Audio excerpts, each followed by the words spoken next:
Welcome to Late Night Chat with JT and Nico, episode 44.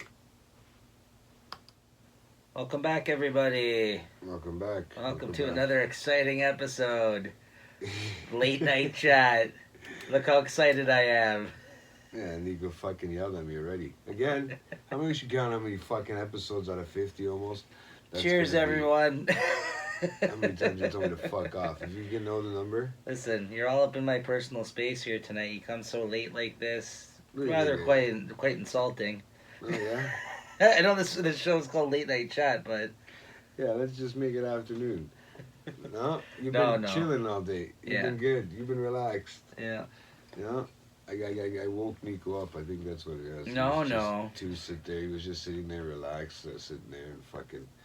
Who knows for how long. Yeah. He's lonely. I'm the one who's relaxed. I get a message from Jay. Hey, I just woke up. I'm coming over. It's alright. Don't worry, man. It's okay. We love each other, everybody. We're just fucking around. Yeah. So how you doing, Jay? I'm alive. You? Yeah, I'm good. Not bad. So for all the viewers and listeners out there, if you've yet to subscribe to either one of our other platforms, go ahead and do that. But just hit that button. Yeah, just as to let you guys know, as an update here with the holidays coming up, we had previously spoken that we might have like some sort of a holiday schedule, to give us a little bit of a break and give you guys a break as well, so you don't get sick of us.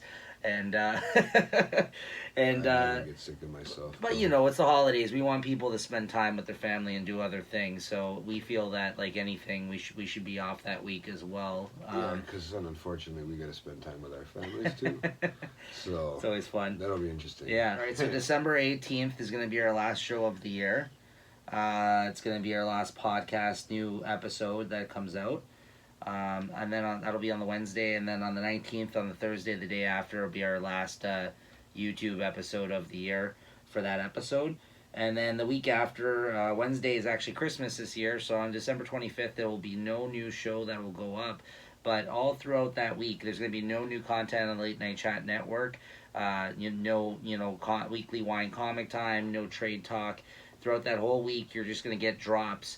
Every day, if I can keep up with it, of old content. So all that real talk, old podcasts I used to do that we've talked about putting out a few times, but I've failed to do so. I figured, you know what, as a little treat for content to continue to come out while we're off during that week, I'm going to probably preload all the episodes on there and then just, make them unprivate for you guys every day. There'll be new content to you, but older content that I recorded with Peter and our old podcast, and maybe some other things we can find during that week to put out for you guys. So we'll continue to put out content throughout that whole week, so it'll be still new if that is something of interest to you, but there'll be no new shows of Late Night Chat as long as we're off that week. And then the week after, now that's New Year's is on January 1st, which is also a Wednesday. So on that week, you'll be hearing, in place of Late Night Chat, it will be a new Late Night Chat episode, but it's going to be our year in review episode. So this is the show that we've been talking about that we kind of did last year, even when we first started the podcast, where we review the things that came out this year. Like it's a couple of the interesting things or whatever, movies, TV shows. Yeah, music. Yeah, so we'll be kind of giving you our best of list and just kind of talking about a lot of the media content that we consume every week that we've talked about in, here and there on the show throughout this year, because JME, we'll watch a lot of things. We listen to a lot of music. So what better way to kind of ring out the new year with you guys and kind of talk about that. So again, that'll be kind of a pre-recorded thing because it's not going to be topical. It's not going to be like weekly events or stuff that's new.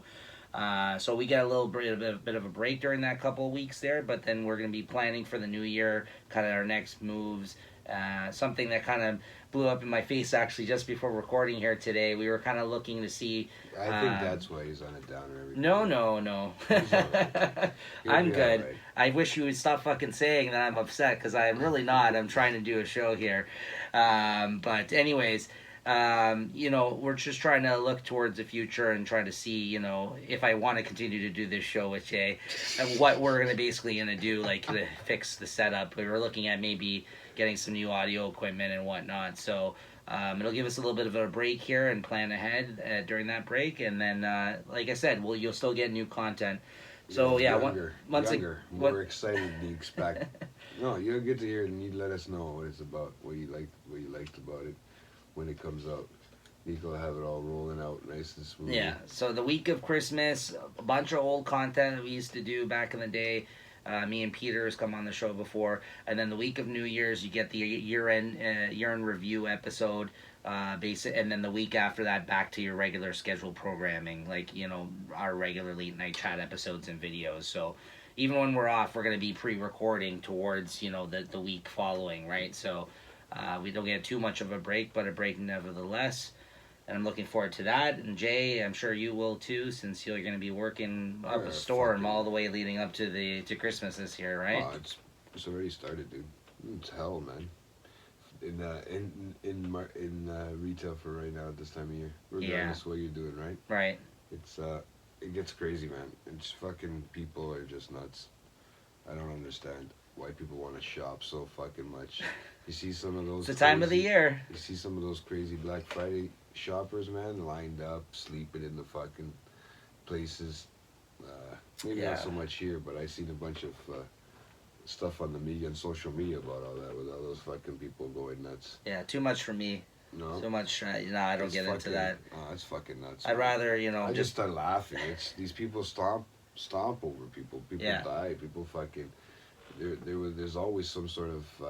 They were saying employees getting trampled over when they open the doors because people running in to get that fucking 1, 2, 3 items that are on sale. Really deceiving a lot of the time, though, because the sales are usually that great. Like, sure, there's some good stuff to be had that you can find, but at the same time, it's like, why not just pay the extra 15% and 20%? So, you know what I mean? Like, fucking, and most of these items, and save yourself the headache and just stay at home and buy offline or online or something. You know what I mean? They were saying it's not everything in the new year starts to come out cheaper. Why would they want to lower things now, right? You still got to keep that profit up for the new year. Yeah. Up into the to the end of the year. Yeah, a lot of it's just deceptions, right? Yeah. Like you want it, and plus now they're even in Canada. What's that word I use all the time? I just keep forgetting. Marketing. There you go. See that? I don't know. I had to get Nico. I don't even fucking do a show about marketing. You know, I think maybe that's what we should do. Hey, you should just do your own show where you're talking about marketing. I'm gonna start marketing just personally myself. I don't know how many other ideas I need to throw out here to get you to do a show. We'll see what happens in the new year. Right? I asked. I threw it out there. So we'll see if I get. I'm just gonna see if I can get I'm waiting for a reply. I'm waiting for an answer. I gave him. I said no rush to think about it. I give him to the new year and let me know, right? Yeah. And we'll go from there and see what happens. Well, there you go, guys. You might get a new show from Jay. Things are in the works. Hey, I thought I'd try something cool. Nico thought it was a good idea. So I did actually. I did. He's the one that I really hope it's off the ground. Honestly. Oh, yeah. I hope it happens, but we'll see. I mean, some people.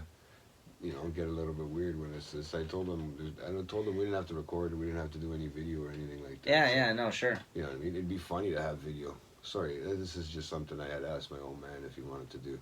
So it'd be kind of funny that you see the both. I think that's a younger version of me. Yeah, I think it's more comfortable for somebody who's not used to this kind of thing to do it without video. Though video would be something you'd have to ease into if it ever was an interest, right? I don't think he would have a fucking problem with video. You understand? Like I just think he's a personable person when it comes to that kind of shit. Some people just don't like that kind of stuff, right? Yeah, I mean, he'd be just dancing in front of the fucking camera.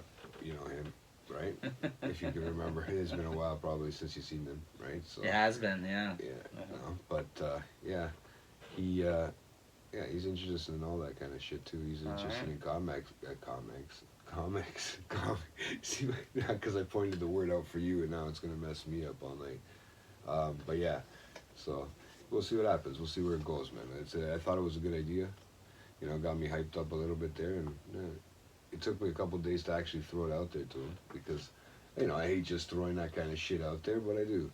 I did, and we'll see what happens from there. Yeah, Hopefully, it'll be a better year next year. Yeah, that'll be good. I think that's a good thing if that happens. I would look forward to listening to it myself. So, wow. Yeah, that's exactly. a compliment, dude. Yeah, seriously. it is. Yeah. You do for somebody that listens to a lot of shows. A lot of different podcasts. That's a compliment. I do listen to a lot of podcasts. And do your own you do a lot of podcasts yourself as well too. Yeah. Fuck, Also, man. look for me in the new year. I might be making special appearances again on other podcasts, but we'll let you guys know as those things pop up. That'll be interesting to hear, eh? Yeah. Maybe I can drag Jay on one of those shows. Hey, that'd be fun. Wouldn't it? Yeah. Wouldn't it? You basically could just keep the same setup as we do now, but we'd both be appearing on something.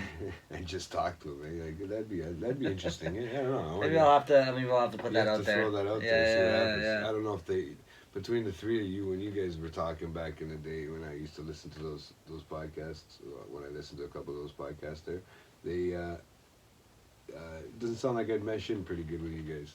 I don't know. We'll see what we would see. We'd have to see. Yeah. It'd have to be that Don Cherry of the group. But yeah, let's get back into that again. But well, I guess we can quickly. So listen, the big topic of discussion this show, guys, and we're probably going to get pretty in depth. And if you've yet to watch it yet, maybe skip it and come back, because we're going to be talking about, if you don't care about spoilers, we're going to be talking about The Irishman, the new Scorsese movie that just came out on Netflix this past Wednesday. It was in theaters for a couple weeks prior to that. And we're going to be talking about that. It's going to be majority of our show, probably, that conversation, I feel. Because, we kind of took some light notes as well, just to kind of, so we can remember kind of some moments we wanted to discuss here today. But before we get into that, I guess there's a couple of things that happened this past week. Jay, you said you had some story about Timmy's. Oh, yeah. Did you see that? I should have posted on the thing.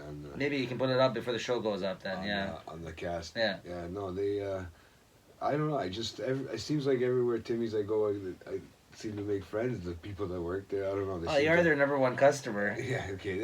How many people? If I had a fucking penny, if I show you my phone and how many replies I had back to that, yeah, that's everything. That's everybody's first answer. You're the number one customer. Fuck you.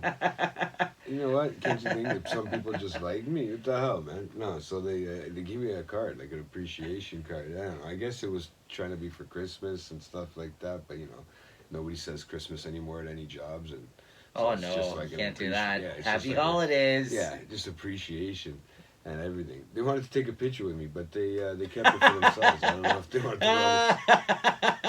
Hey, it's the two girls. Maybe they wanted to rub it out, man. Who knows?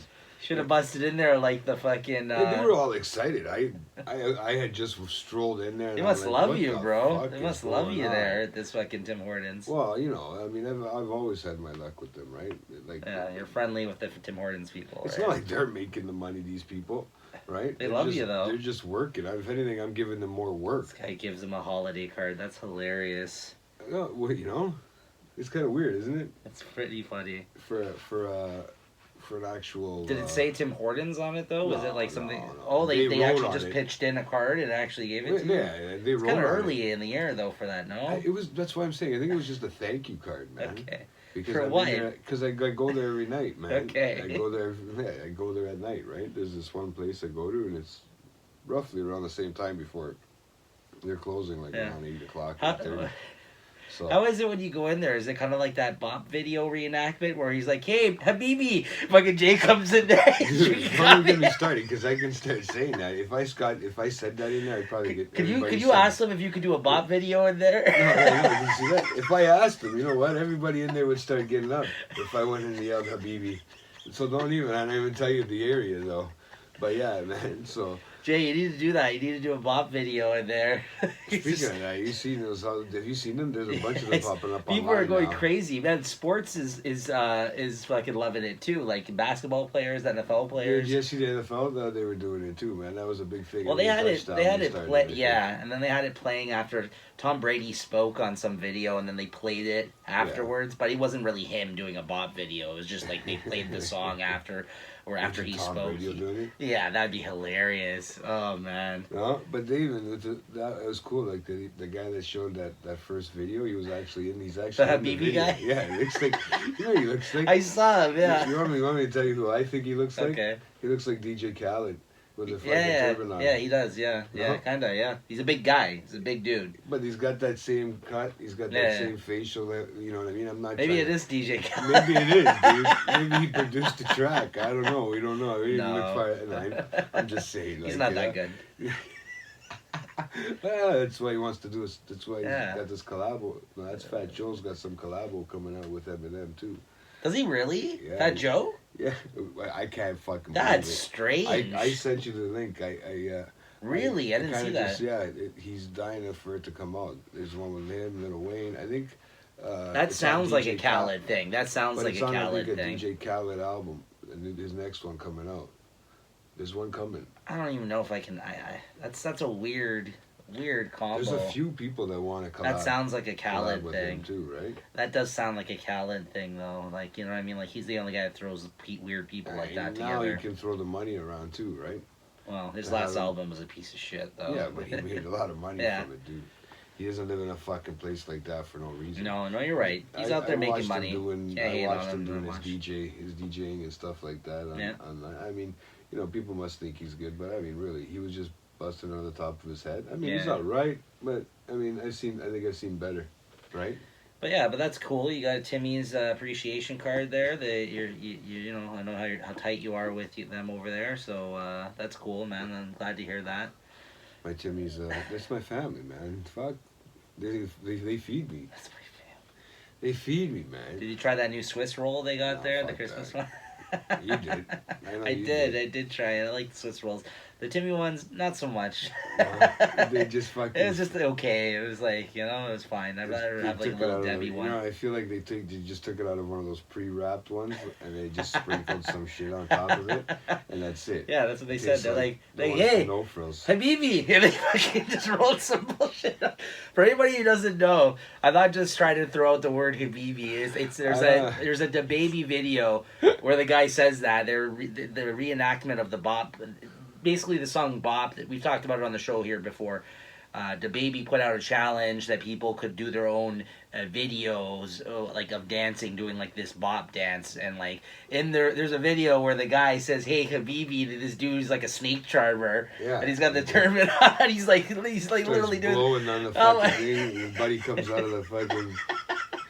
It's just but they funny. Actually made it onto his video. Yeah, they made it onto the official Bop video because they were one of the first people to actually post this challenge, and it went viral. And then DaBaby commented on it. Yeah, I know. DaBaby commented on it, and yeah, so that's pretty cool, man. That's really fucking cool that he brought him in the video. I told you I've been binge watching, man. I've been doing a lot of fucking binge watching TV, right? So I've been kind of staying away from the music. Yeah. You know, just. Not just for personal reasons. Sure. You know, so I've been going nuts on the television, right? Like I've been trying to keep my mind occupied another way. So instead of you know, doing that, I've been, you know. Yeah, that's good. Watching my Habs lose and fuck, dude. Well, let's get into a bit of hockey talk then before we move on, because I had some things to say. I know you, because we should get that hot, because this is fucking driving me nuts. We should get it out of the way because go ahead. Fucking. I don't know what is it. They have Bryce is stinking it up, dude. They're what 16 and. You don't have to dance around it. They're 16 and 7. No, he something's wrong. I don't know if it's him personally or if it's an injury, nursing an injury, or what the fuck you doing. Hey, you got a half decent backup. I mean, he's all right. He's been around for a while. He can handle himself, but the team's got to step up. Something's going on. Like the defense isn't playing that great.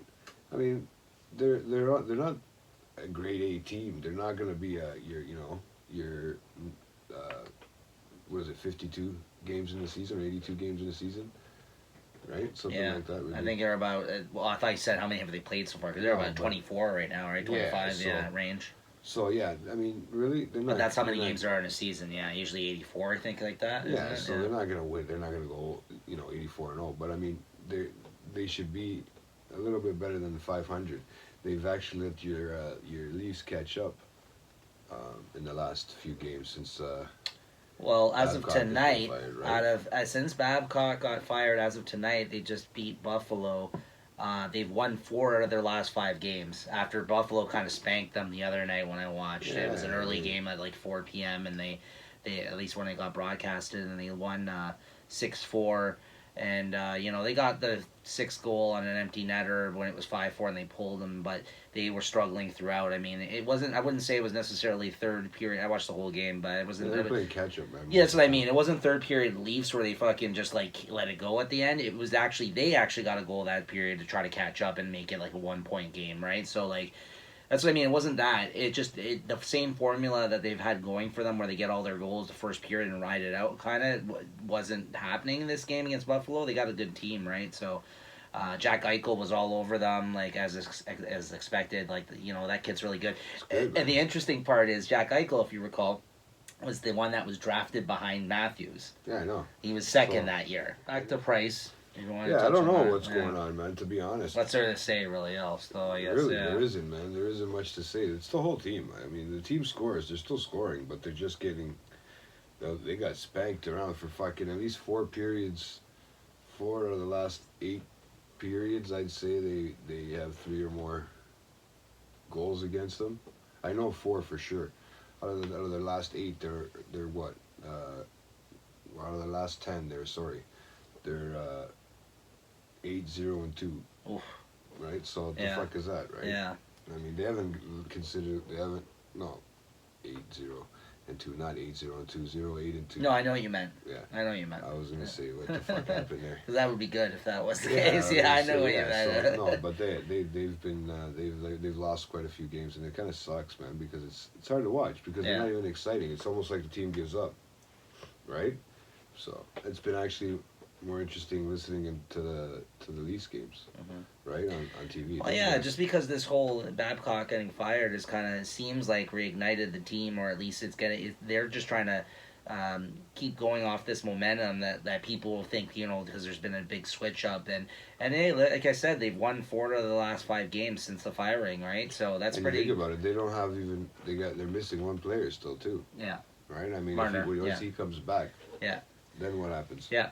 So I guess we'll see, but it's good. Although I will say, I think the main reason why we lost the game other night was Hutchison. Hutchison was not playing that well, I think, the other night. What are you gonna do, man? He's his first game back. But that's what I mean. You got to put him in. I'm not saying it was a bad thing to keep him in, or you had to keep him in. Yeah, exactly. He played okay, He's been playing all right for the Marlies, right? So I mean, there's a couple of bullshit, but there was a goal, man. But they scored from like the blue line almost. Like I was like, what the fuck? Price won that one right between the fucking 5-hole, man. I mean, like right up close. I mean, that should have never happened. Yeah. Well, that's how I felt about the goal against Buffalo the other day. I was like, come on, man. Yeah, what are you doing? It's not. He's not even. He's not even a 500 goalie yet, right now. Yeah. You know what I mean? Anderson's probably a number 1 goalie in the league. I was just saying. He is actually. I believe he's got the number 1 points right now. Well, he deserves it.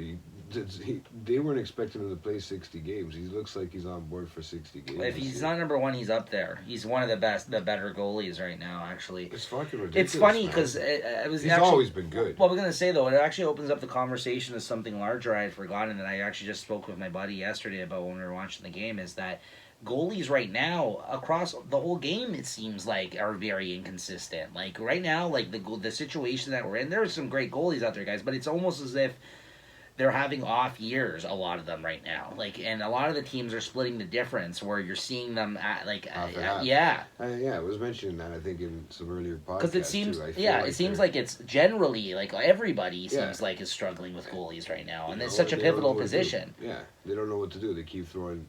I noticed certain teams like Toronto, Montreal, they play their starting goalies, but they're paying them money too. I mean, they're playing them every day. It almost seems like, right? Most other teams are playing them half and half. Like Boston's a big team that does that, right? Yep. Half and half. But they have 2 good goalies, is what I'm saying. They have 2 pretty consistent goalies, and that's the other thing. Sorry to interrupt. I just want to say that was my other thought on Price, which I just remembered now too. Is that I think that's his big problem, is inconsistency over the years. I know he's been injured off and on the last, not maybe last year, but the year before, I know he has injured for most of the time. Yeah. But the times that he has been there and he's been on half the time, but then when he's not on, he's just really, really bad. Like, it seems like, or just like, I'm just saying, he's not like no Patrick Watt. Like, everybody was acting like he was. Like, he broke his stick the other day. Right. And he doesn't do that. Right. When do you ever see him hit the stick and he breaks it? When he left the game, he should just be performing consistently more at a level of what you guys expect of him, and that I know he is. He's got issues. I think because they were talking about something with the some land and property, as he's native, right? So he's got a lot of stuff going on in BC and stuff like that. So you think personal life is he's coming into Could it? be. Yeah, Now throwing his that game he's off. involved, I mean, he's got money, so he's always going to be involved in certain things, and people are going to try to want. Kind of like a Tiger Woods situation. You know what I mean? Something like that. It's Yeah. personal. Like Yeah, that. I mean, even if you look at him, he looks like he's lost weight too. He doesn't look like he's in the shape that he was. He was slouched over playing. You know, I mean, he's always made some good saves, right? He can always make the. He's had a rough couple last years, though. Yeah, after the injuries. The last 2 years, yeah. he's been bad. After he took home all the records except for a cup, that's the one thing I feel bad, man.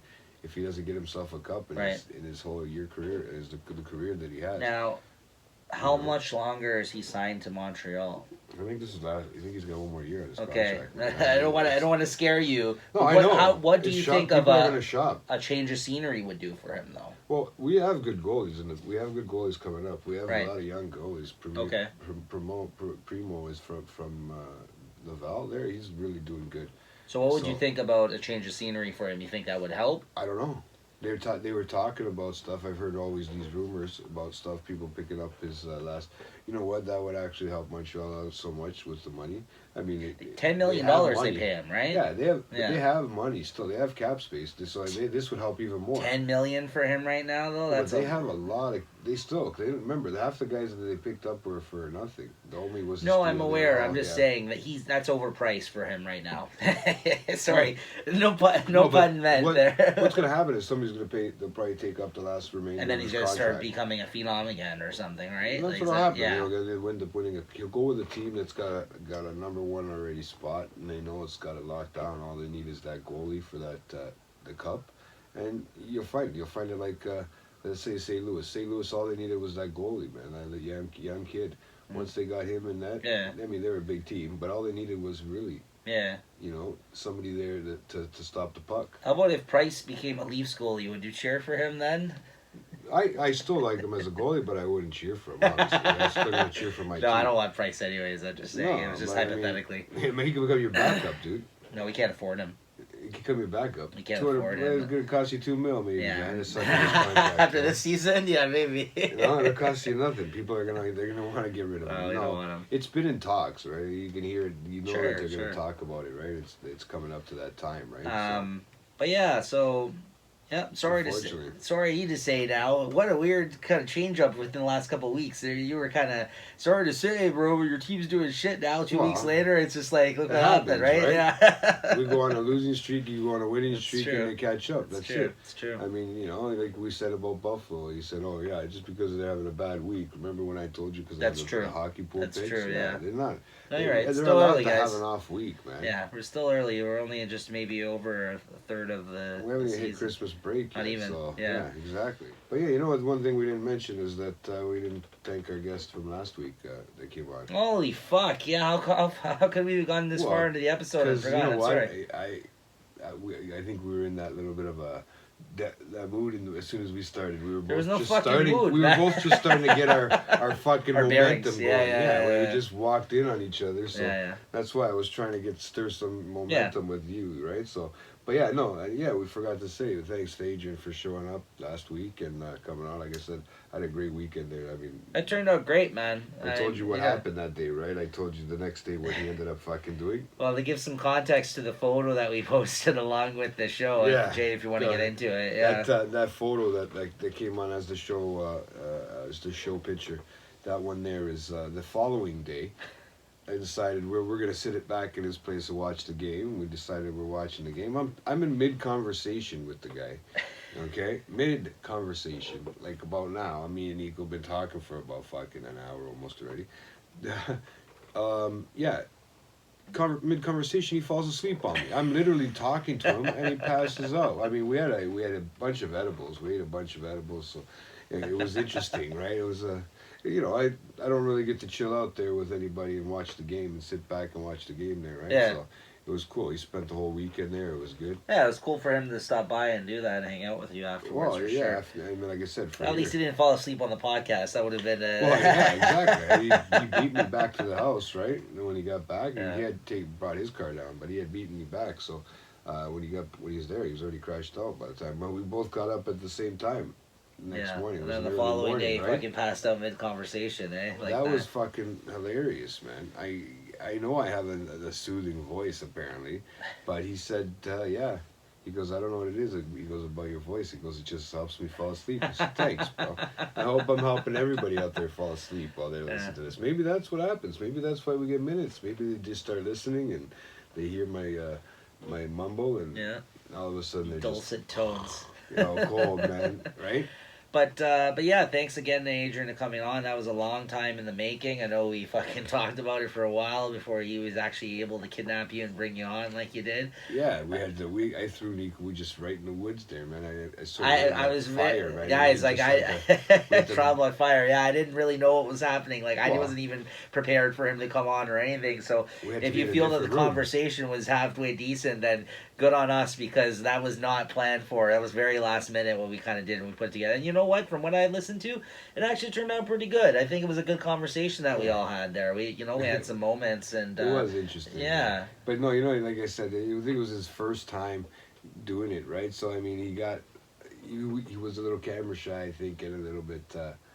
But he got into the swing of things once he started getting to talking, right? That's how it is. Yeah. It is. It's just the way it works, right? Sometimes you talk too much, sometimes I talk too much, and sometimes nobody talks, right? It's just the way we work it out. So. Yeah, no, that was good. I liked that. But yeah, he's awesome, man. It's been great. I guess one more time we should mention our failed pledge drive here, as tomorrow's December 1st. Thanks a lot, guys. Jay just gave up here. We didn't raise nowhere as much money as we would like to for this Movember, but that's okay, guys. We appreciate you guys. The one person that helped out, that was my mom, man. Thanks to my mom. I'm gonna match that and help put that in too, so at least we can do that, and at least say we could do something. But yeah, that sucks for you guys. You know what? At the same time, though, I think we also could have promoted it a bit more and put some more stuff out there. I never actually got to take a picture. In that regard. It's kind of hard keeping up with this fucking mustache too when your hair grows every fucking day. And guys, it feels like November has just flown fucking by. It's crazy, and now it's gonna be nonstop now through to the new year, because December, as you all know, is a crazy time of year, and Jay's busy time of year as well, being in retail. So, listen, we tried. We raised a few bucks though, and the idea has been put out there in your guys' heads at least, and to pay it forward to the fact that it is something that is important to Jay. So he at least the conversation was had, and people actually donated more when I did the epilepsy thing, because. It's something that relates to you, though, right? Like something that it all relates to us. I mean, for men, absolutely, if women want kids, they need our boys, and our boys don't come out. And if we have prostate cancer, I doubt it, right? Yeah. So I'm just saying. I mean, it's Men's Health period, anyways. That all touches home to everybody. Anyways, don't feel bad. I think, and again, thanks to anybody that did donate, and if you didn't make it and donate with us with Movember, then in the future, if you ever got a few bucks, to make sure to kick it towards that, because it's Look, I even suffered. Now I'm literally gray in the middle. I don't know if you guys can see it from there, but Nixa will tell you right here. You can actually see it. It stops here and here, black, and then right now it's gray in the middle, because I had to shave it for the first time in 5 years. There you go. But it doesn't take long to grow back, though. This whole beard's out of whack now, folks. It is, man. It's like a beard with handlebars. Okay, so we both saw The Irishman, 3.5-hour film. I watched it twice. Jay almost watched it twice. Yeah, man. It was fucked up. Pretty crazy. Martin Scorsese's new film that, I guess he was trying to get funding for 10 years. Finally, during that time when he was trying to get funding and trying to get all the people involved together, obviously the actors who are already all very old aged more during that time, so he actually had to go ahead and then do that new technology where they de-age the actors, like using, I guess, CGI and shit. Like they film the scenes and then they go in there and they remove the fucking I don't know too much about it, but like from what it looks like, they remove all the wrinkle lines and make them, just make them look younger, right? So, and I guess that obviously that's a very expensive and newer technology to apply. So, it is a new venture for him to experiment with something like that as well. But to get the money for that, Netflix offered it up to them for them to make this movie exclusive on there. But then obviously leading up to the time of it coming out on Netflix, he wanted it released in theaters for a couple of weeks, so it was released for 2 weeks only in theaters prior to this Wednesday when it came out on Netflix, and now that is where it will stay, like on Netflix. Like, it's funny too, because I didn't even know that it came out on the 15th. I thought it'd come out on the 22nd of November, like in the theaters for only a couple days. Yeah. But it ended up being the 15th, and I don't think it really made a big numbers in the box office or anything like that. I didn't see the box office numbers, because I'm pretty sure everybody who has Netflix decided, you know what, I'm going to sit and watch a 3.5 hour movie at home. Because it's kind of hard to take a break during a 3.5 hour movie when you're in a theater. Yeah. I mean, listen, obviously having it in theaters for a bit is something that is important to him, though, being somebody who's such a fan of movies and cinema, and then an older guy like Martin Scorsese, so much so that he made all those fucking comments about the Marvel movies and all that bullshit. Yeah. But yeah, so that's why, I mean, it is important. Like even Quentin Tarantino, like a lot of these directors, they respect film. They like the experience, and have respect for the experience still of going to a film and experiencing it with people.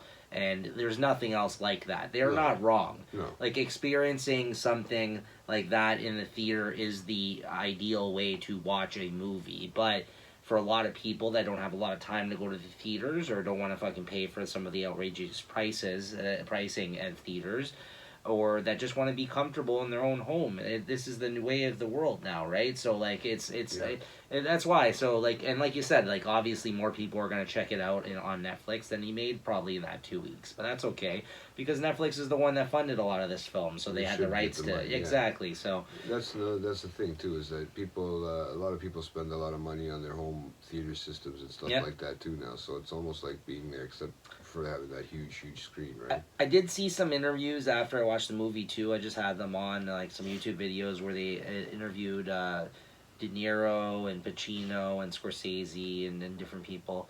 Pesci looks like did nothing, like in terms of like because he doesn't really regularly act anymore, so why is he going to go out and promote the movie? No. Which I didn't have a problem with. I just didn't really see any videos. There may be some out there, but out of all the videos I saw on YouTube with all the actors, he was like the one that was not doing any of this stuff. Like Ray Romano was there.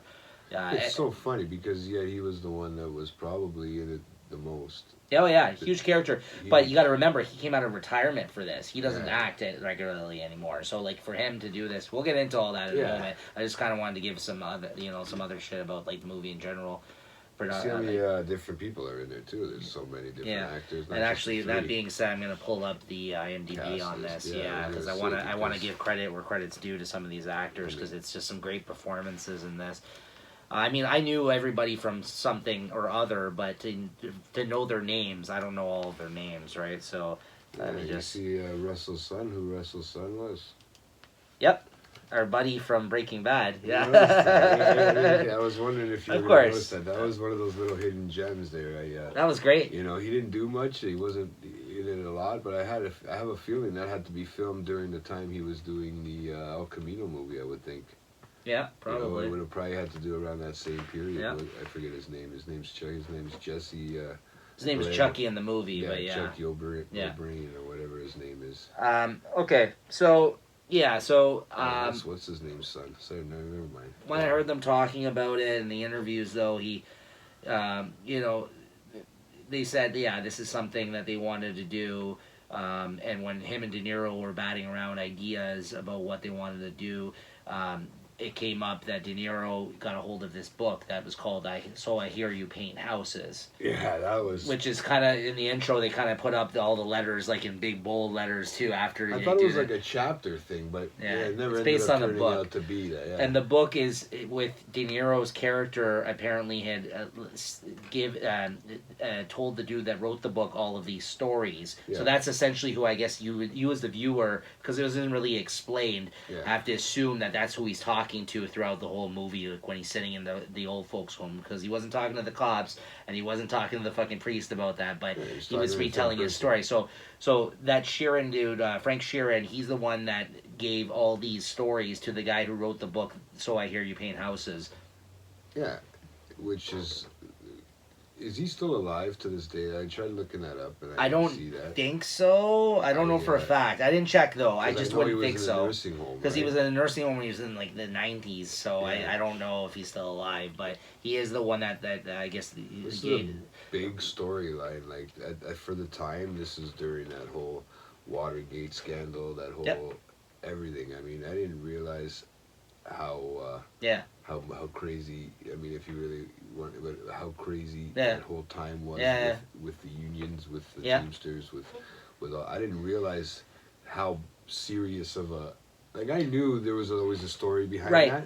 Well, that's why they actually mentioned that in the movie when he's showing the people the nurse there at the end of the photos, and he's like, "Do you know who this is?" And he's like, "Jimmy Hoffa," and she's like, "Oh, okay." And he said, I don't know if it was in that scene or he said it before that. He's like, people don't realize how big of a guy he was back then.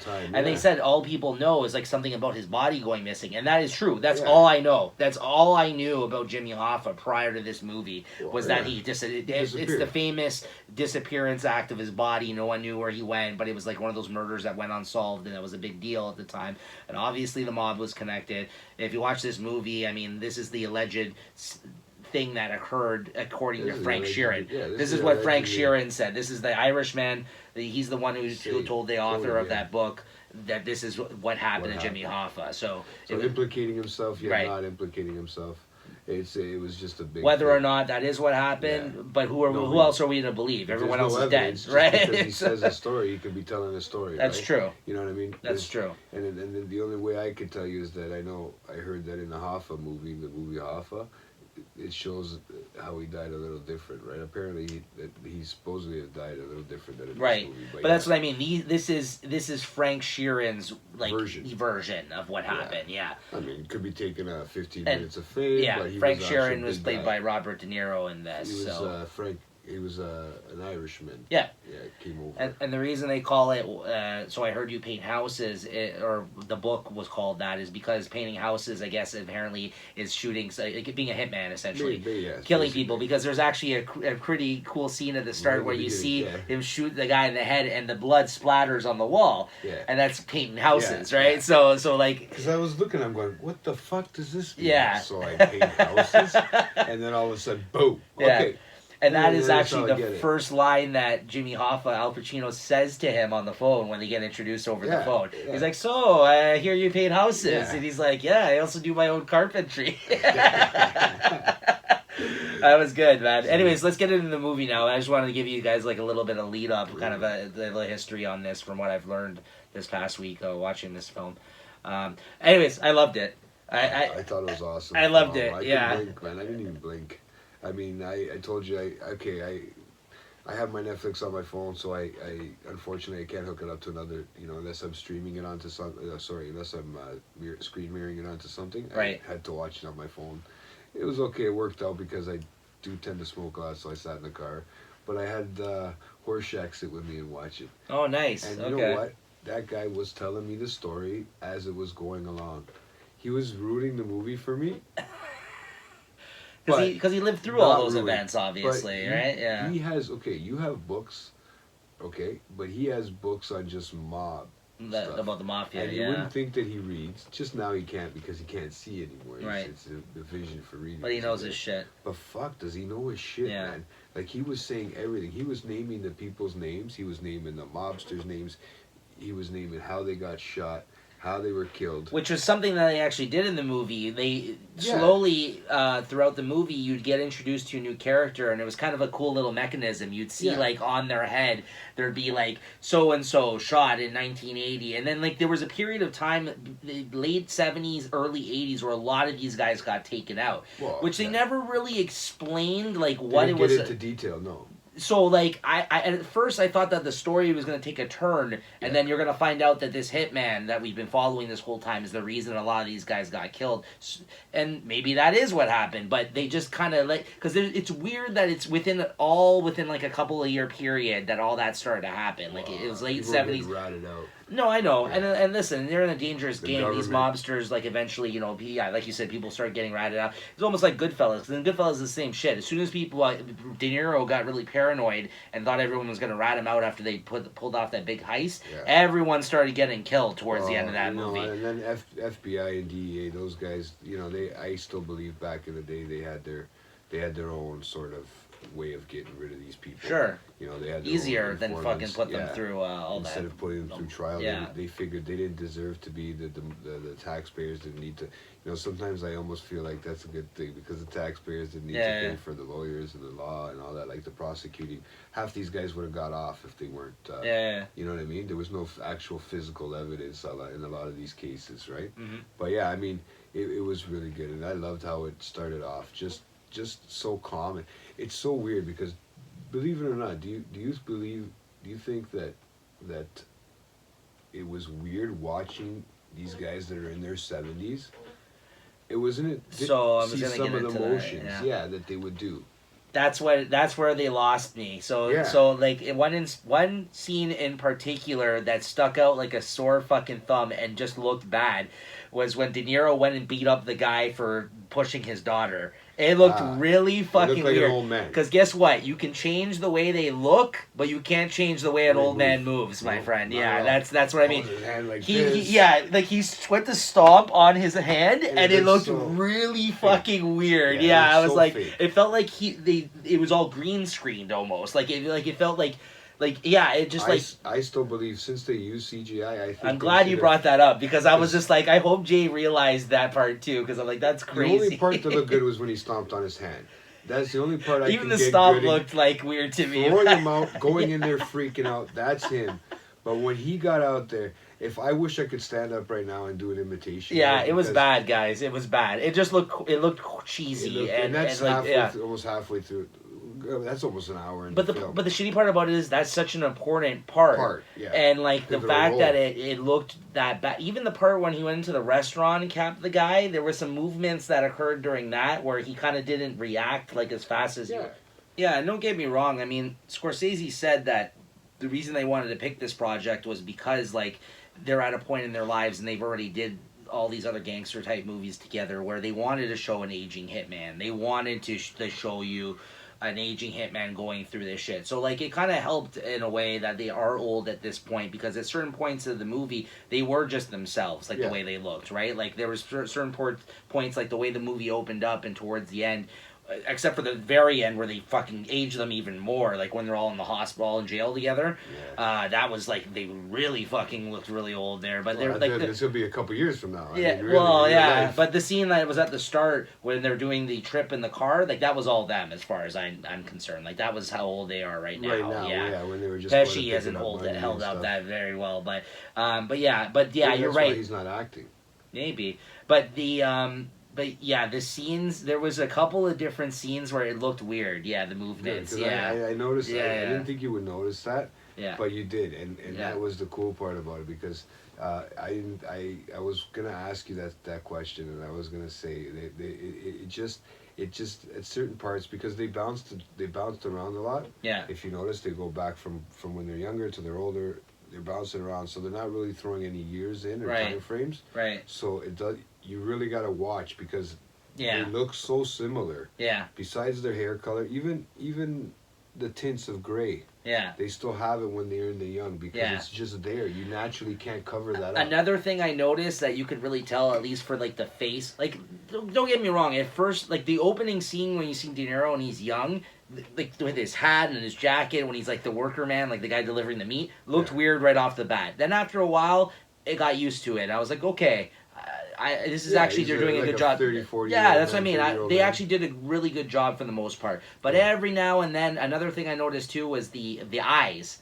The eyes on De Niro, whatever they were doing with his eyes, there was times when they were very small. They were green too. Yeah, it was whatever magic they were doing with his face, like trying to like the CGI or whatever. Or CGI. Yeah, the eyes every now and then were a little off. Like it looked weird. It's probably hard to get to that detail. Because Yeah. Remember, okay. For instance, my grandparents, my grandfather and my dad, they tend to have these over drooping of the eyes once they get older, the wrinkliness. Right. And I think that's what happens. I think Robert De Niro has a big issue with that. I mean, I can't see not having it. Yeah. Maybe they, had to do something with that specifically. Maybe that's why the eyes are green. Maybe they used... Isn't that's the only thing I can think of why his eyes are green. Well, he was Irish too, so, yeah. I mean, they did have a different style of hair. But didn't it throw you off? Tell me when you realized that, if you didn't watch the movie, how long before you realized that he was Irish? I know it says Irishman, right? But at first I had thought, originally before I heard that his name was Sheeran, and then I realized Sheeran is coming from that side of the country, right?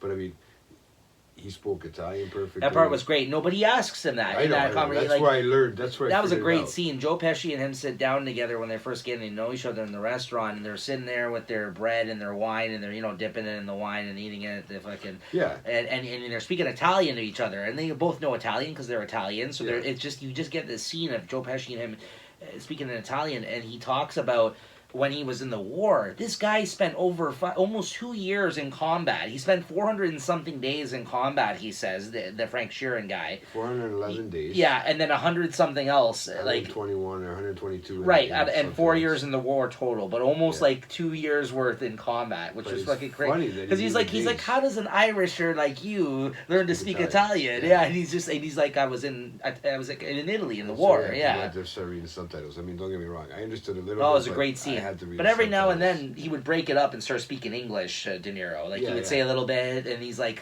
were you afraid to die? And he's like, oh yeah. Everybody told you that they weren't. Yeah. That was a great scene because you had that old that music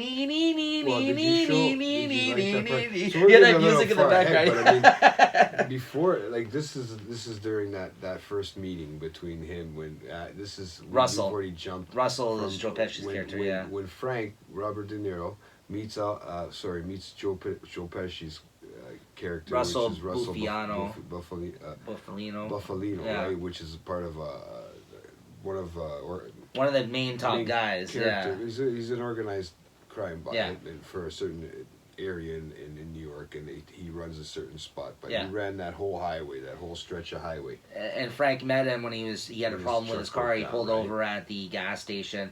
And the thing I thought was so cute that Joe Pesci could barely see over the fucking hood. You had to see he had to stand on something else. On his tippy toes on that thing on the concrete slab there, eh? And he just it looks like he's pretending he's knowing he's a small guy. He's figured out. Yeah, this is the problem.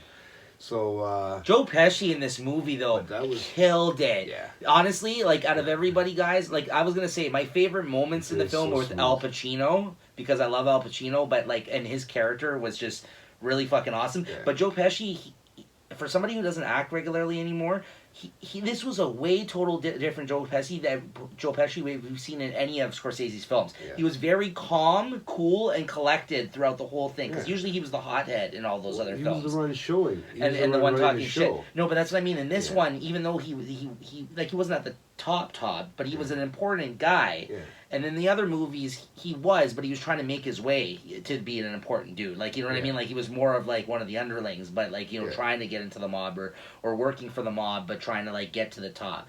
This was, like, he was a well-respected, collected individual. Like, he never had to, like, raise his... There was a couple of moments where he got, like, a little pissed off, but he just, like, it was just, like, a different Joe Pesci character that I've ever seen in a film. Like, and he brought it, man. He killed it. I think he was probably, for me, my favorite performance. Out of all three of them, it was, like, him, Pesci, and De Niro. There in the passenger seat, yeah. Eh? No, but when they got great together, stuff. When that's how it started. A lot of stuff back in the day. Eh? With the meat was a big thing. Eh? That they used to steal off the sides of the trucks, meat, cigarettes, stuff like that. So if you were running a company like that like Frank was there, Robert De Niro, that was a big thing. And Jimmy Hoffa had just started around that time, so the unions were kicking in. It was a big deal. this was, I think, after Castro took over in Cuba. Yeah. And took all the casinos away from the Italians. Now that's where Jimmy Hoffa comes into play, eh? Because that's what he did. He gave all the union money and to those casinos, yes, to those Italians, because he wanted money back. He thought, oh, I'm going to make a profit. And but they if got you know fucked. Scorsese's movies, Teamsters and the union were talked about in Casino. Because that was a That's big what I part mean. But in the time. movie Casino, that's the other time, if you've seen Scorsese's films, that this was brought up. They didn't really get it so much into Jimmy Hoffa because it wasn't his story in that one as it was in this one. Yeah. But the Teamsters Union and that whole shit with him running the casino but never actually being appointed to run the casino, Robert De Niro in the movie Casino, was all based off of this same shit about the Teamsters and the Union and the way that America looked at blue-collar workers at that time. Like Jimmy Hoffa made them like basically gods, like, and people looked like at him like he was a god because he was like he's the one that drove all that, and everybody was happy because everybody's getting a handout. And until they weren't anymore, because guess what? Jimmy Hoffa wasn't a gangster. He had gangster affiliations, but he just kind of, after he got fucked around a little bit, he kind of was just like, listen, I'm not getting fucked anymore, and I'm doing things my way. This is my union, and we'll get into all that. But that's what I mean. Like, he took a stand, man, and you can't blame what happened to him when they fucking took him out. How they even throw the Kennedys in there too, and the Kennedys were a big part of that. Yeah, Robert Kennedy, his brother, and after Nixon. Yeah. But that's what I mean. Robert and Bobby Kennedy that he put as the Attorney General. They showed John Kennedy that the original one died. So that's interesting too. So they allude that he had any part to do with it. He alluded that they may have had a part in that, but that was never confirmed because again, that's another one of those big mysteries. But a lot of people do think that the mob was involved in that hit, and they allude to that in the film. Well, John, I'm talking about the old man, the father, not of John Kennedy, the one that was shot in the head. Well, Bobby Kennedy was Robert Kennedy. Robert Kennedy was the one that was giving him a hard time at first. Yeah, he wanted to go after everybody. He just said, "Fuck everybody! Yes. Now I'm coming at you guys." And the reason they were pissed at him is because he gave $500,000 to Nixon's administration, Jimmy Hoffa. He kicked up money to Nixon because he thought Nixon was gonna, like, he wanted to side with him over fucking the Kennedys because the Kennedys were rich snobs to him, and he didn't respect them, and he didn't like them, and they were after him and what he kind of was doing, right? So like once he put Bobby into that position to be the Attorney General, he was all up in his shit. Like he was fucking around. Like that's why he went to jail, is because they found him on fraud, right? Because of some of the shit that he had going on, right? But as soon as John F. Kennedy got shot, Bobby got off of their ass. But then he ended up going in anyways for some other shit because like he wasn't no longer the Attorney General, right? Because they appointed, that's what I mean. And Hoffa made a clear point saying, he's just a regular lawyer. Yeah. He was really. Sorry, Al Pacino really played Hoffa really good. I mean, Al Pacino. That's what I said. He's my favorite in the film. I loved him in this film. Perfect. I loved him in this film. That's what I mean. Like he was probably my favorite, but I think Pesci just did just as good a job. But Al Pacino, so fucking good in this. Yeah, I just liked his mannerisms and so he meets up with what's his name, that New Jersey guy. What the fuck is his name here? There's a New Jersey guy, the guy who was. It's what's his friggin' name? I wrote it down here. Tony Pro or something like that. No, that was Fat Tony. There was. Here we go. Anthony Tony Provenzano.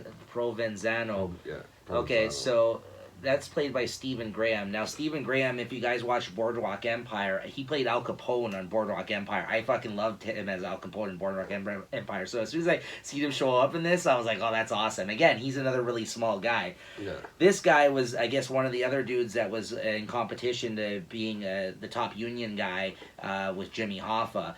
And I guess the guy was going to run against him, and he's an actual New Jersey gangster. Unlike Jimmy Hoffa, who is like a blue collar kind of worker guy who just has these connections, this guy is a gangster. Yeah.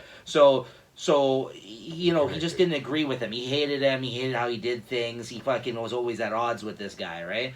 And then the fucking scene where they said about Jimmy Hoffa, he didn't like people drinking around him, and he hated when people were late to meetings because time was money, like kind of type of thing. Like time is very important, like of the essence, right? Yeah. My favorite fucking scene in the whole film is when he goes to meet up with this Tony Pro guy at a meeting, and they're like Miami or something, and he shows up and he's wearing like a like a Miami getup, like shorts and a fucking t-shirt. He's like, hey, how about this weather? And he sits down. He's like, did you know you're late? You made me wait. And then he calls him a fucking wop, and then they get into a fight, and he's like, what the who the fuck shows up to a meeting wearing shorts? He's just like, it's so true though. He's like, you make me wait, and then you fucking show up in these No, and that's what the whole conversation was about the whole time. They're just talking shit to one another, and then Al Pacino, a fucking Italian, calls him a fucking wop, and then he says, you people. And you said you people to him when they're in prison together. How timely was that, eh? But no, but that's how they talk back then. Right. But how timely is that? These guys were in perfect. prison together. Pro and Al Pacino and this other guy were in jail together, and they got into a kind of a bit of a scuffle. But during that before that altercation, he said he was pissed off at the way he was talking to him, and he's just like, you people, you fucking people. And he's talking about Italians, right? He's like, what do you mean, you people? And he like freaks out. He's like, what? He's like, am I less than you? And he's like, yes, absolutely. He's just like, Al Pacino just fucking sticks it to them. Like, this guy does not give a shit, the gangster or not. This guy just fucking, he is what he is. That's what he says. I am what I am. I'm gonna fucking do whatever I want. Like, he's like, I'm gonna say what I want to say and fucking not bend down for anybody. That's why he got killed, though, right? Now, I like when Ray Romano was introduced. He was great. Okay. He was their lawyer, But he was also the cousin. He was Russell's cousin, Russell's cousin, yeah. And that's how, because they were stealing the beef, he stuck up, he goes, thanks to Jimmy Hoffa, because he's reading out the union rules. He's the union, I think he's a union lawyer, and he sticks up for the people, right? Yeah. So he's trying to get out of Frank if he's going to basically rat out, right? And I like the way they had that conversation. Yes. They beat around the bush, right? And then he doesn't realize, because at this point he still doesn't know Joe Pesci's name. No, he doesn't know it's a Buffalino. Because he asked him his name when he helped him with the car. He's like, "Hey, what's your name?" That question. And he's I love like, how he did that. He's like, "All right, Frank, I'll see you later." Like he just like looks at him. He's like, "Where are you from?" Yeah. He's like, "Oh, Philly." It around. Yeah, he bounces around the whole topic, and I'll see you later. Yeah. Right, and he never actually said his name. But De Niro knew that he was an important guy. He's like, that guy must be important. He owned the whole fucking strip of road, right? Yeah. Like, now, if you're driving up and down there, he wants something from you, you're going to give it to him, or you're going to, you know what I mean? He's going to collect his money from you, right? Yeah. So, he got to, so when he talks to her, he goes, you didn't steal, did you?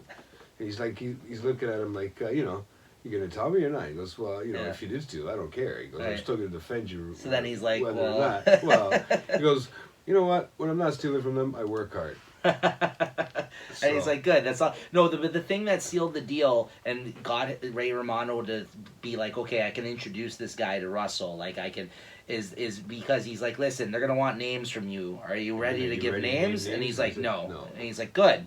Then we have nothing to worry about. He's just like, I'll take care of it then. Yeah. And then from there, that's when he introduces him to Russell and what's his name? The guy that Harvey Keitel played. He plays Bruno. What's his name? Angelo Bruno. Yeah. And Angelo Bruno was a big name mobster for crime syndicate, and there's a big story behind him too.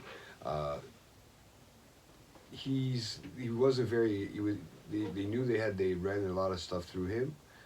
Even Russell ran some stuff through him. They were all big.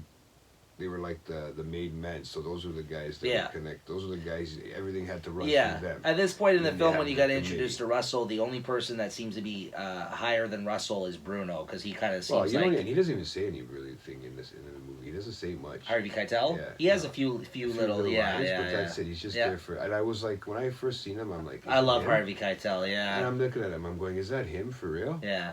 And I had to look it up because I wasn't 100% sure. It's been a lot of Quentin Tarantino's films, and it's been a while since you've seen him. He's somebody that just likes to pop up in certain things, right? You don't see him as much anymore, but no, and that way, Angelo Bruno was a big hit, man. I liked Bobby Carnival in this too.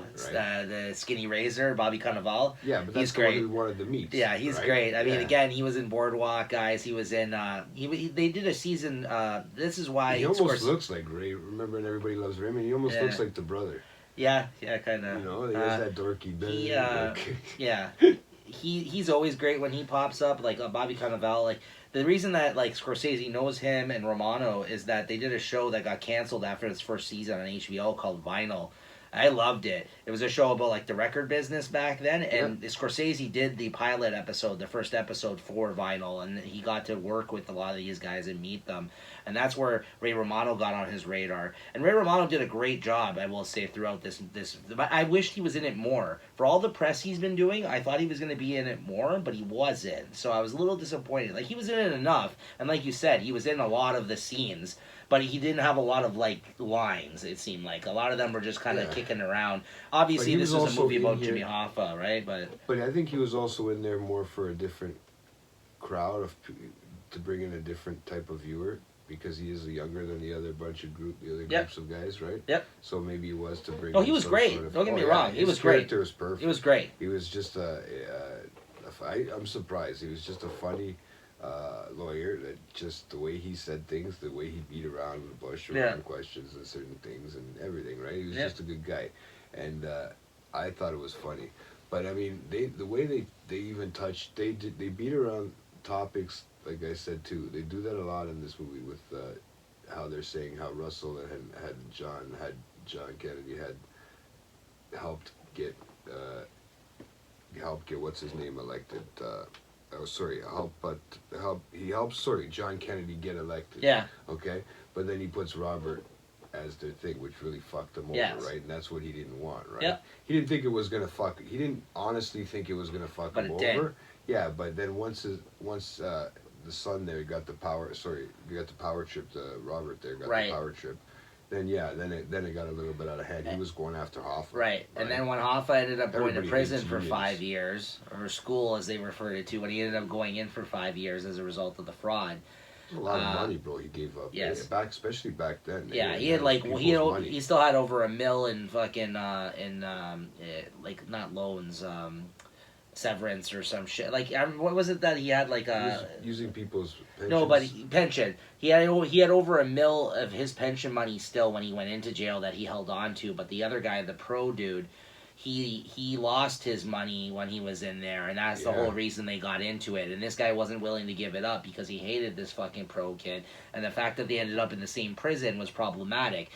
Meanwhile, he had appointed this other dude underneath him who he didn't worry about, but was very cool with everybody. This guy Fitz, and as soon as he put that guy in a position of power and he went away, the union got taken up from under him while he was in, because by the time he hit the streets again, Pro was already out, this Fitz guy was already in with all the gangsters, giving them whatever they fucking wanted. So like he was out of favor all of a sudden. And they said to him, like, and then came this part of the movie forward was my favorite part of the film, was the back and forth problematic bullshit that started happening between Jimmy Hoffa and the mob, and he just wouldn't stand down. Meanwhile, De Niro was the middleman. De Niro was the man that worked for them, but at the same time, they put him to watch over Jimmy Hoffa because he was making the money, so they put somebody that would protect him there. And at this point, they could trust. Right. And De Niro, at this point, he already did a bunch of different hits for them, this and that. So he's been working his way through the organization. So then Russell put in there to watch over Hoffa. But meanwhile, Hoffa was doing shit they didn't like. So like whenever he was sitting down with them, him and that fat Tony guy, what's his name? Dominic Bardozzi, that actor. That guy's awesome. He's in lots of things too. He's in Ray Donovan. He was in Entourage. He was in The Wire. This guy's in lots of stuff. Oh, I don't see. I've never seen those shows. He had fat face stuff on. Like his face was fatter than it normally is because he was this fat Tony character. But he had like a lot of prosthetics on his face, right? Or maybe they did the same shit with his CGI with him. I don't know. He was great in this too. But anyways, the fat Tony guy and Russell, like they kept going back and forth. They had some union issues. And they kept making De Niro go back and tell him, like, listen, this is what they said. They're very pissed off. They're not gonna get in your way, but you need to calm down with this shit. And fucking he would just tell them where to go. He'd be like, fuck them. What the problem too with Frank is that Frank deep down still he was a blue collar worker, and that's where he came from. He didn't forget that the whole time. Yes. Especially, like I mean he takes orders. He's an army man. Yeah, now he's had feelings for both sides, right? Yes. I mean he's on both. So what do? You got a balance now. That's where this whole story is gets really interesting and really. The movie was about trust. It was about trust between people and their relationships, like with one another, and honor. And ultimately, who you're scared of most. I mean, ultimately, that's what it was. I think. Yeah, just to jump ahead, but because we've already said Jimmy Hoffa died in real life, everyone knows that, Everybody and knows it was Jimmy. But just to jump ahead, he so much as says to him at the end there, he's like, this is what it is. Like, you're going to get killed if you fucking continue this. Like, he doesn't say you're going to get killed, but he pretty much does everything but tell him that. That's what's happening. And he's like, this is it. And he's just like, listen, he's like, I can't change. I am what I am, and I'm going to do it. And he just said to him, he's like, I'm not taking their shit or anybody else's shit. And then he has a conversation at the lawyer's wedding. Not the lawyer's wedding, the dinner that they were throwing for Robert De Niro's character. The Teamsters Union. Well, to get the recognition. So at that dinner, he has a conversation with Russell. Russell didn't like where it left off. From there, he asked to have the hit put out on him, and he gets Robert De Niro to do it. Frank. But you know what's funny is that they say that that's what he's getting. See, apparently they shot him in the face, from what I understand, or it was different. In the movie, it was in the back of the head, though, right? And then I think it was in the face. Because he shot him, because you remember he turned, so he brings him to this house, and meanwhile, he comes and checks out the house prior to this, and this fucking guy is ripping up the carpeting, because they're going to roll him up in the carpet afterwards, right? And get rid of the body. Yeah, that's how so as soon as he comes into the house, there's nobody in the fucking house. It was almost like Goodfellas, same shit. Where they take Joe Pesci to that house, and they said, "Oh yeah, we're gonna, you're gonna get into you're gonna be a made man now, right?" They take him in. There was like nobody in there. As soon as he walks in, he's like, "Okay, let's get the hell out of here," and he turns his back, and De Niro fucking shoots him in the back of the head. He had no choice. Man. Yeah, that's what he had to do. I mean, like Russell had that. Remember that ring that did you see that ring that the only three of them had? Do you see the three in the movie that had him? The top guys. Yeah, well, it was Bruno had one. Yes. Okay. Russell had one. He said, "You're the only Irish person that has one of these." Yeah, and it's Irish gold, but I think it was Irish gold at that time, right? And they were huge fucking rings, man. Yeah. And he was the only other one. There was three of them: him, Russell, and because they were all working in that. See, a lot of this had to do like. I know we're jumping around a bit, guys, but yeah, it's hard because these guys are all throughout the movie, and the same with the movie. If the whole movie's like that. The movie jumps around, so it's kind of hard to focus in on a few things. But I mean. There was a big point in it where they focused a lot on just his daughter too, his family. That's another thing I wanted to touch on, and I forgot about that too. But you said how his daughter, how we were making fun of how he beat the shit out of that guy and he looked like an old man. Yes. Okay. Now. I know Russell. He was saying, which is he did when they went bowling. Joe Pesci. Yeah, sorry. I know what you're talking about. Yeah, and how he said that he didn't think the daughter, and this is not the one that he confirmed that he was the godfather to. He was a godfather to the younger one, right? But that one, I don't think. It turns out to be Anna Paquin when she's older. Yeah, I don't think she liked. That whole thing. She knew she was not stupid. She came from a time when Kennedy was out. She loved Jimmy. Time was changing, but hated Russell. She loved her dad, obviously. She was scared, but I think of all of them. But then but there was a certain point where she'd always given these looks, and Russell could tell that she didn't like him. Yeah. And she figured it out for herself. It seems like even at that young age that he was a bad guy. Yeah. And Hoffa was a good guy in terms of like the way that they were, and she didn't like and in a way like she was right, like, but Hoffa, also dirty in a way, but it was just the way that she liked Hoffa. But that's what I'm saying. Yeah, remember the badge? She loved him. Yeah. Even at that scene at the end, she's dancing with him at the wedding. Yeah. Like she loved him, but never liked Russell. And he said that. He points it out. But he said weird. He turns to him though. He's like, "Take care of your family." And he's like, he's like, "Oh yeah, don't worry. Everybody's getting along," because he split up with his wife. And he's like, "Don't worry. The kids go back and forth. Everyone likes each other." But no, he got caught up in all this other bullshit, and his family slipped away. Like that was what was sad at it. At the end, guys, he's an old ass fucking man. And then it's one of those situations like, what was it all for? Yeah. Like he turns to his daughter, man, bro. I almost cried when that scene he goes into the fucking bank and he's like trying to get a hold of his daughter, and his daughter just puts up the sign in the bank like next teller, and she like walks off, and he's like, come on, he's like hobbling around because he's got those arm things, like because he can't walk, right, at this point. It's arthritis in his legs. Himself all the way out there, to see her. So sad, man. I got sad because it's like that's these movies. That's usually what happens, though. You get caught up in all this other shit, and your whole life is going on around you, and you lose sense of what you're doing it for. Because he said, I did it all for you guys. He's like everything. There's bad people out there. He's like, don't you get it, Dad? Like the one daughter says to him, he's like, we were afraid to bring anything to you because of what you would do. Like they were aware of who he was, right? They started seeing articles in the newspaper. They were saying they'd see him on TV. They'd see the Russell on TV. You know, they knew times were changing then. Yeah. Right? Times were Kennedy was supposed to be bringing a new time in and a new era and a new style of getting. They wanted to get rid of all these mafia guys, so that was all over the news, and the kids grew up that way. They were young. It's like growing up. It's a new generation starting all over again. Yeah. I mean, those kids grew up to be hippies and do that in the 70s. Yeah. And then eventually they realized that their father was part of that as they get older, and you know what? They can put two and two together. They're not that stupid. Yeah. Right.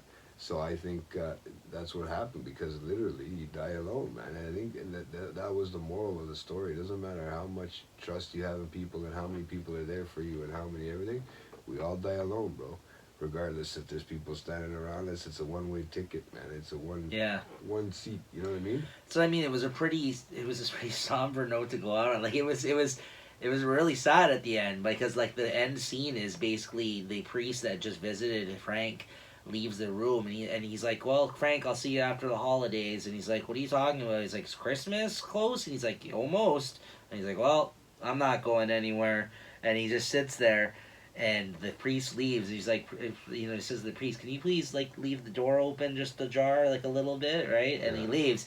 And the last shot, how you end it, is them just looking in on him, sitting there alone in the room in the old folks' home, and they just pan out. And it's kind of very sad. It's kind of tragic, because it's like... just looking out the window. Like, what a life this man has lived. But at the end, he has no one and nothing, and except for his stories and his memories of these times when they used to run shit. Even the part when you see them all old and shit in the fucking prison, they're actually playing bocce. Remember he makes a joke about it when he first fucking met him, where he's like, oh yeah, what do you guys do there in Philly? Yeah, the part that I thought was good too is they learn to trust. They keep learning to trust him. That's where another part where Angelo Bruno came in. Do you remember when he went to go make some extra cash because he had the daughter? Yes. The new daughter. He goes, more kids. Whispers, not that Whispers, but the other Whispers. Not that Whispers that blew up in the car. The other Whispers. Yeah. Yeah, so he came to him for... to De Niro, Frank, Yeah, and Frank wanted to make some extra cash, so he went and they talked, and the one thing that Frank didn't do was run it by anybody. It's the one time he slipped up in, like, the whole film, yeah. And he ended up having to sit down with Angelo Bruno and Russell, and they sat there and they talked about what happened and what was going on, because he was trying to set up and get rid of... A business, because it was a taxi cab business, if I'm not mistaken. No. They also this was the washers, Jew washers. Yeah, it was like a washer service that the people like. That's what he said. He's like, I just heard it was Jew washerwomen. Yeah, and he's like Jew washerwomen. He's like, do you know who owns that business? No, I know, but he's like, do you know who owns? Meyer Lansky. Oh, okay, because he says to him at the end, "You're lucky I didn't fucking rat you out to the Jew mob or whatever." You remember he's like, "Give you up to them." Yeah, he's like, because Meyer Lansky and those guys were big time back in the day, right? That time. Yeah, you're probably right. You're probably right. And he was part of the Jewish. Yeah. The Jewish mob. He was a big hit. He was a big boss for the Jews. So Bruno had a piece in this business with them. Yeah. Right, and that was the thing, right? He didn't want that part, but he went. Instead, they went and they got rid of the taxis. I think for Bruno instead. Mm-hmm. They were pushing all these taxis because they wanted to start a union. Well, no, that wasn't for Bruno. That was for Hoffa. Because you remember the guy that when he first gets on... Sorry, no, it's okay. When he sends him first to meet Hoffa, he meets a guy down there, the guy that showed him how to put liquor in the watermelon. Oh, yeah. Because Hoffa doesn't like to drink. That's right, yeah. So he doesn't, and he hates fucking watermelon. He's like, wow, you guys love watermelon. Yeah, you want some? The guy's getting all hyper. No fucking way. He's like yelling, I'm like, this guy's tank. Yeah. It was hilarious. You should have seen it, Jimmy, when he came. It was like parting the Red Sea. Everyone's just listening to this guy, and he's just like you could tell he's like getting hammered, and he's just like, wow, you fucking guys like love watermelon. Yeah.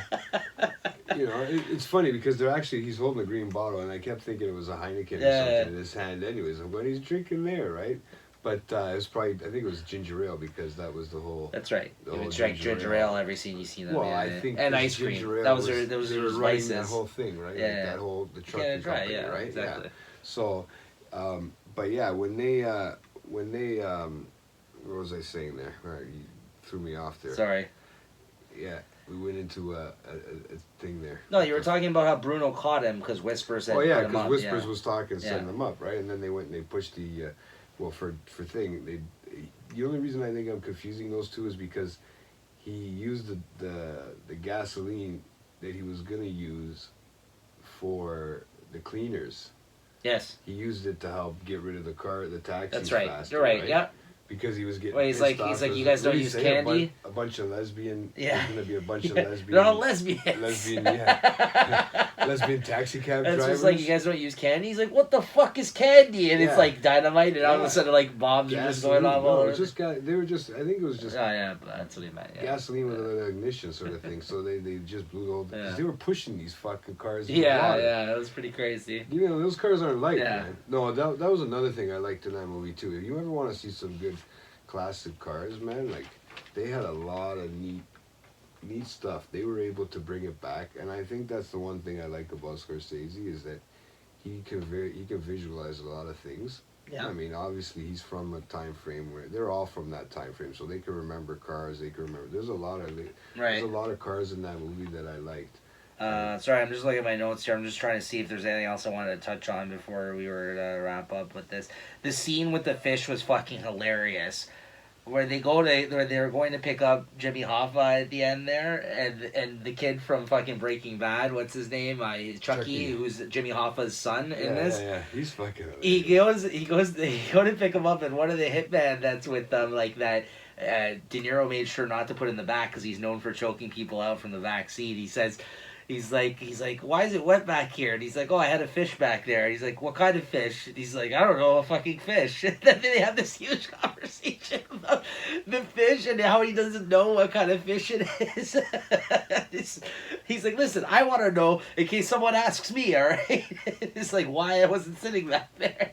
Well, did you see, and then that's another thing, too. This is where it gets emotional like that, too, because Jimmy actually asks Frank to run for a certain local.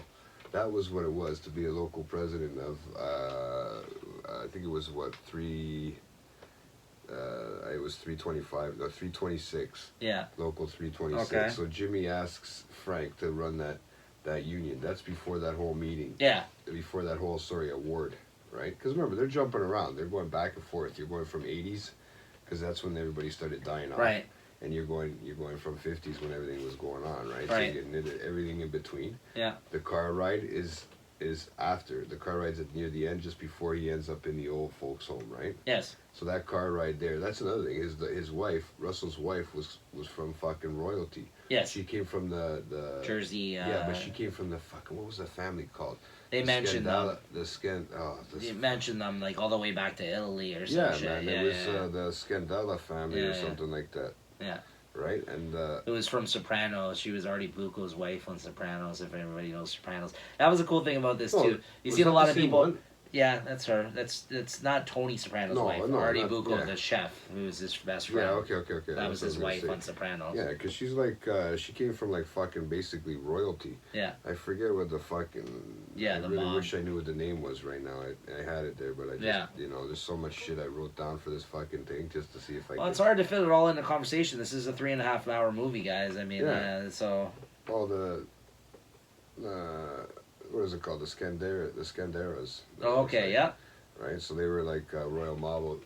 They came over. They said they said it specifically. It was like they came over on the Italian Mayflower. Yeah. Right, which is like being in royalty coming over into the country. Right. But it's kind of cool how they have even the that's when they were starting out. Irish were doing a lot of hitmen. They had their own mobs and stuff like that, but Irish had a lot of hitmen too for the mob, right? Yep. Like they would help out. Yep. They started trusting them. They were similar to at one point back then. Yeah, well, right? a lot of immigrants, right? I mean, yeah. That's what they all work together to fucking, thrive in this company. And trying to get a piece of the pie, stuff. right? Just all trying to make their way in this fucking this new it's world. so funny because he was calling himself a blue collar worker, yet he was doing everything the opposite way. I love how he was putting the cut every time they had to put for the meat. Yes. What happened to all the meat? Yeah. That was the best part. I don't know, man. They're supposed to load up Yeah. You didn't know you were driving a light truck. Yeah, he's putting the tags on the back of the trucks though, and then the way they made him look when he won the case, when Romano won the case for him, is that they were just throwing lies and accusations at the blue collar worker, and he's like, the judge says, he's like, I need you to apologize, and he's like, oh yes, Your Honor. He's like, not you, these fucking. He was saying, I see you drag another fucking worker in here again to make him look bad like this. The only thing he was committed of, this Ray Romano says, remember, is the only thing you guys can commit him of dragging is meat breaking the union rules by lifting the cold meat for the other in the middle of the winter. Yeah, in the middle of the winter, because technically as a union employee, not you supposed do to be your doing job that. and that's it. Your driver, right. Somebody else is gonna unload it for you, right? So he came off looking beautifully. Yeah. Oh man. Yeah. And they, you know what? Those three characters, you'll probably never see them in a movie again. And the best part about it is this was it, man. This was probably gonna be their last film. Yeah. I think, to be honest, what do you think? Who had the biggest facial change and everything out of all of them? De Niro. You think so? I think still Robert De Niro. But yeah, not Robert De Niro. Sorry, Al Pacino. Because Al Pacino has that fucking long hair, the gray gold. But a lot of that was just makeup, though, that they changed. It wasn't the CGI shit. Oh, you mean who went through the biggest transformation for their character? Absolutely Pacino then, because his voice even was different. Like he had to have like a different type of accent, because Jimmy Hoffa was like from German descent or something like that. He had a real American accent. So he couldn't even act like an Italian like he is, like the rest of them were, right? Like you got a lot of people that play Italian in movies, but in this one, a lot of the people that were playing Italian were Italian. And that accent between Irish and sorry, the way they De Niro's played Irish before though. Well, he wasn't in Goodfellas he was Irish. Too?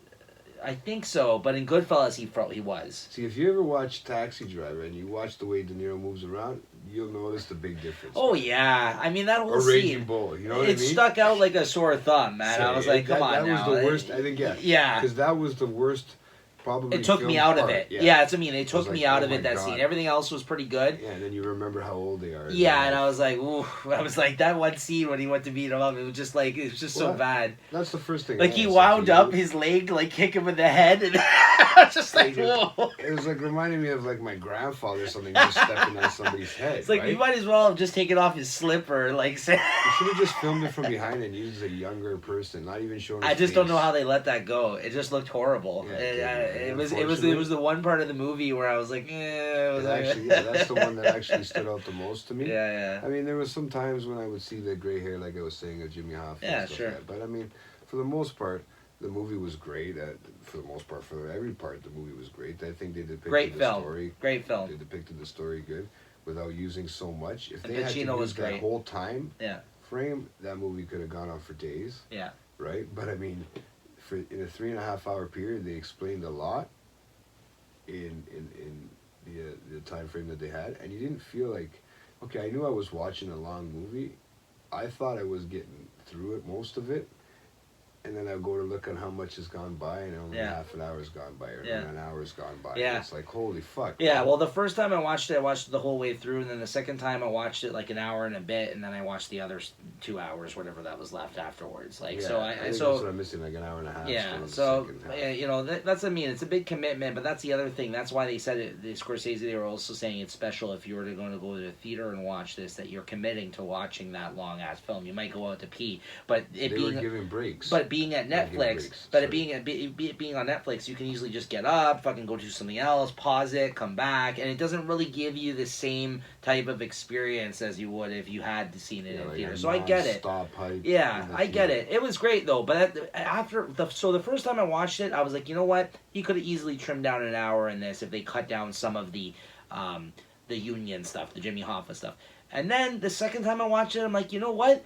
This is the story about fucking Jimmy Hoffa. How could you have? That's what I mean. Like, I don't think he could have cut any of it out because, like, and because I was thinking of where he could have cut shit out.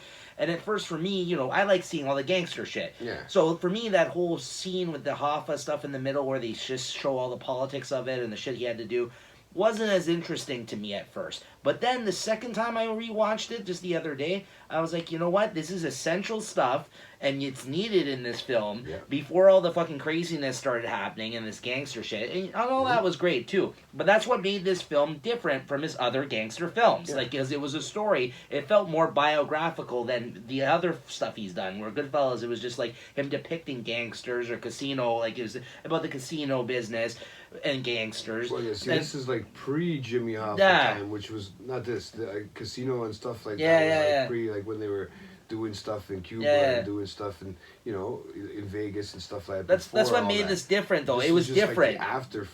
Yeah, part, you know? it was just very different than his other films. Like, sure, you got all that gangster shit mixed up in it, but it was different because it showed you a different story of a man, like a different man that kind of was outside of all that shit. You know, but he was also involved in it as well. So, like, that's what was interesting about it. And before, and so I went in expecting something else.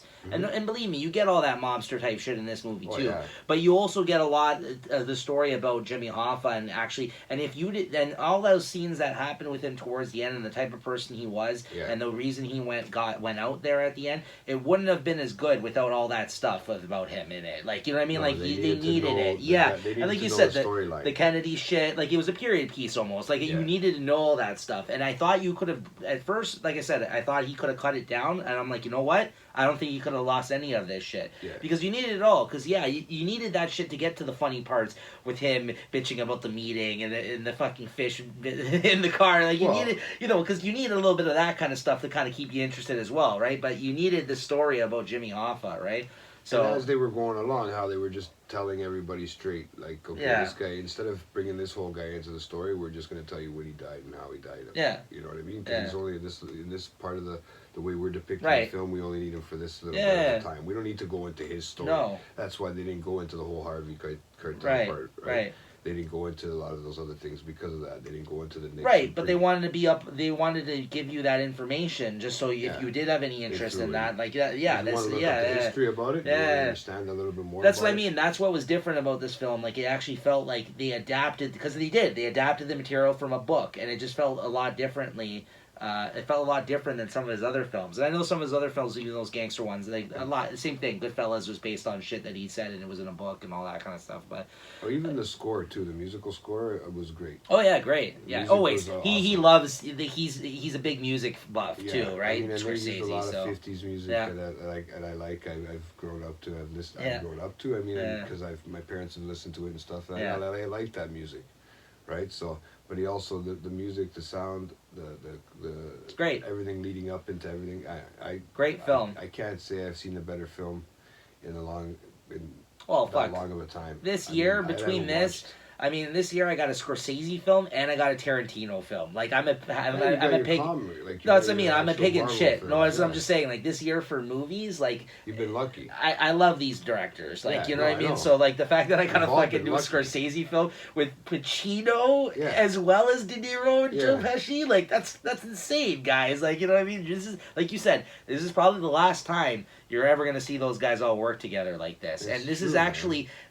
Some people might not know this. This is Pacino's first time actually working with Scorsese. It was always De Niro and Pesci and fucking, you know, exactly. Like that, this is his first time actually being together, and like I think maybe the third film that him and De Niro in together. And it's so funny too because he's the one in this film giving the money to the Cubans, and in the other one he was the guy that's right.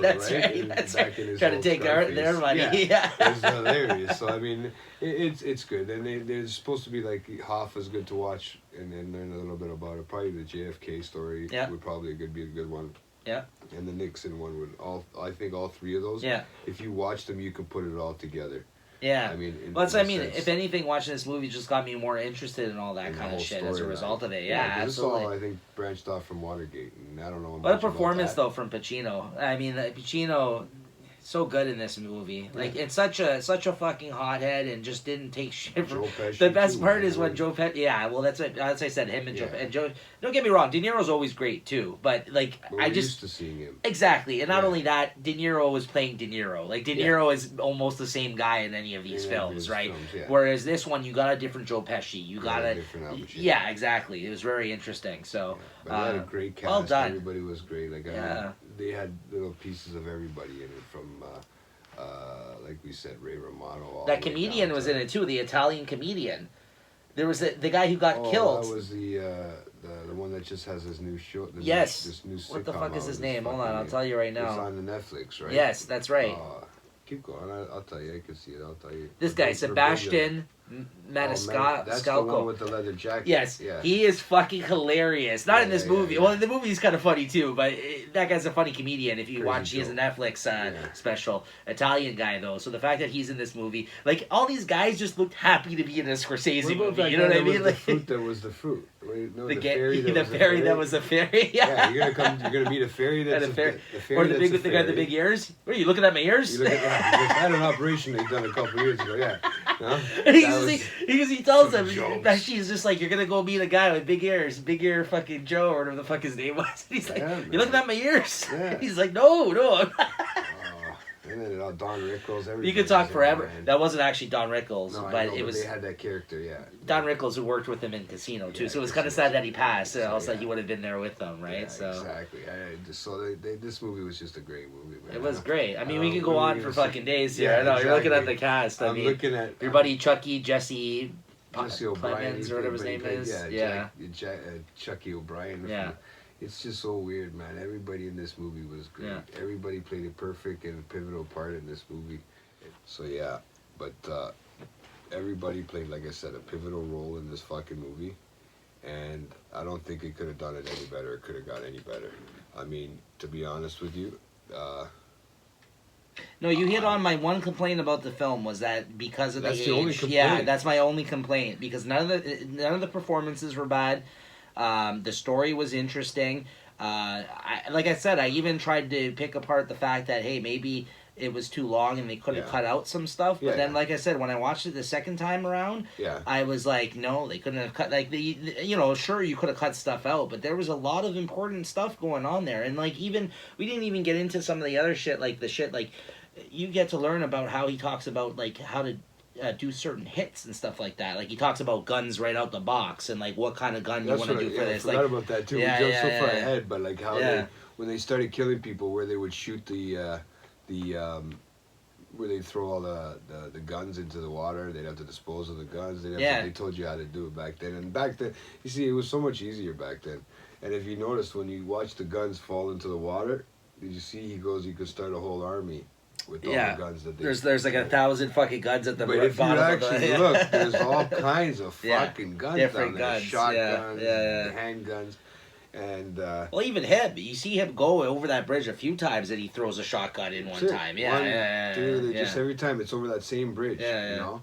And the cops know about a lot of that shit, but back then it was a different. Well, a lot of them were on the payroll, right? Like they say that Russell had said, like he met with a cop, and they actually brought him in to basically settle something at one point, right? Like, I think it's until Kennedy's came that it really only started cleaning up when they came out with that task force.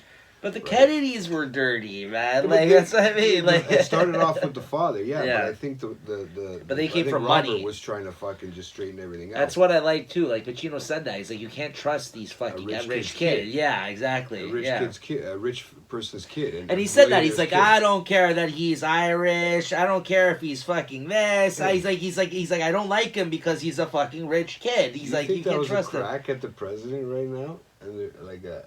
I don't know. In the States, that would have been hilarious. I just thought it was hilarious. He's a millionaire's kid, eh? I just thought how great is that literally they touched on the fucking you people fucking line. I was like, did he just hear about this and put this into the movie like a week ago? Maybe Don Cherry got a pre-screening. I don't know, man. Maybe he got to watch the movie early. I just love that Pacino called somebody else a wop. It was fantastic. If you think about it, he might have been able to get, because it was that weekend before it came out. No, he didn't. So Don Cherry went to go watch a pre-screening, and it got him back into his old racismness. But they touched on you people. They touched on like I said, the millionaires' kids, which is basically like the president right now. Yeah. That they have in the States. Yeah. And it's great. You know, I mean, I can't say I would trust every millionaire's kid, but there's some that I actually, people personally that I know that I would trust. I would think.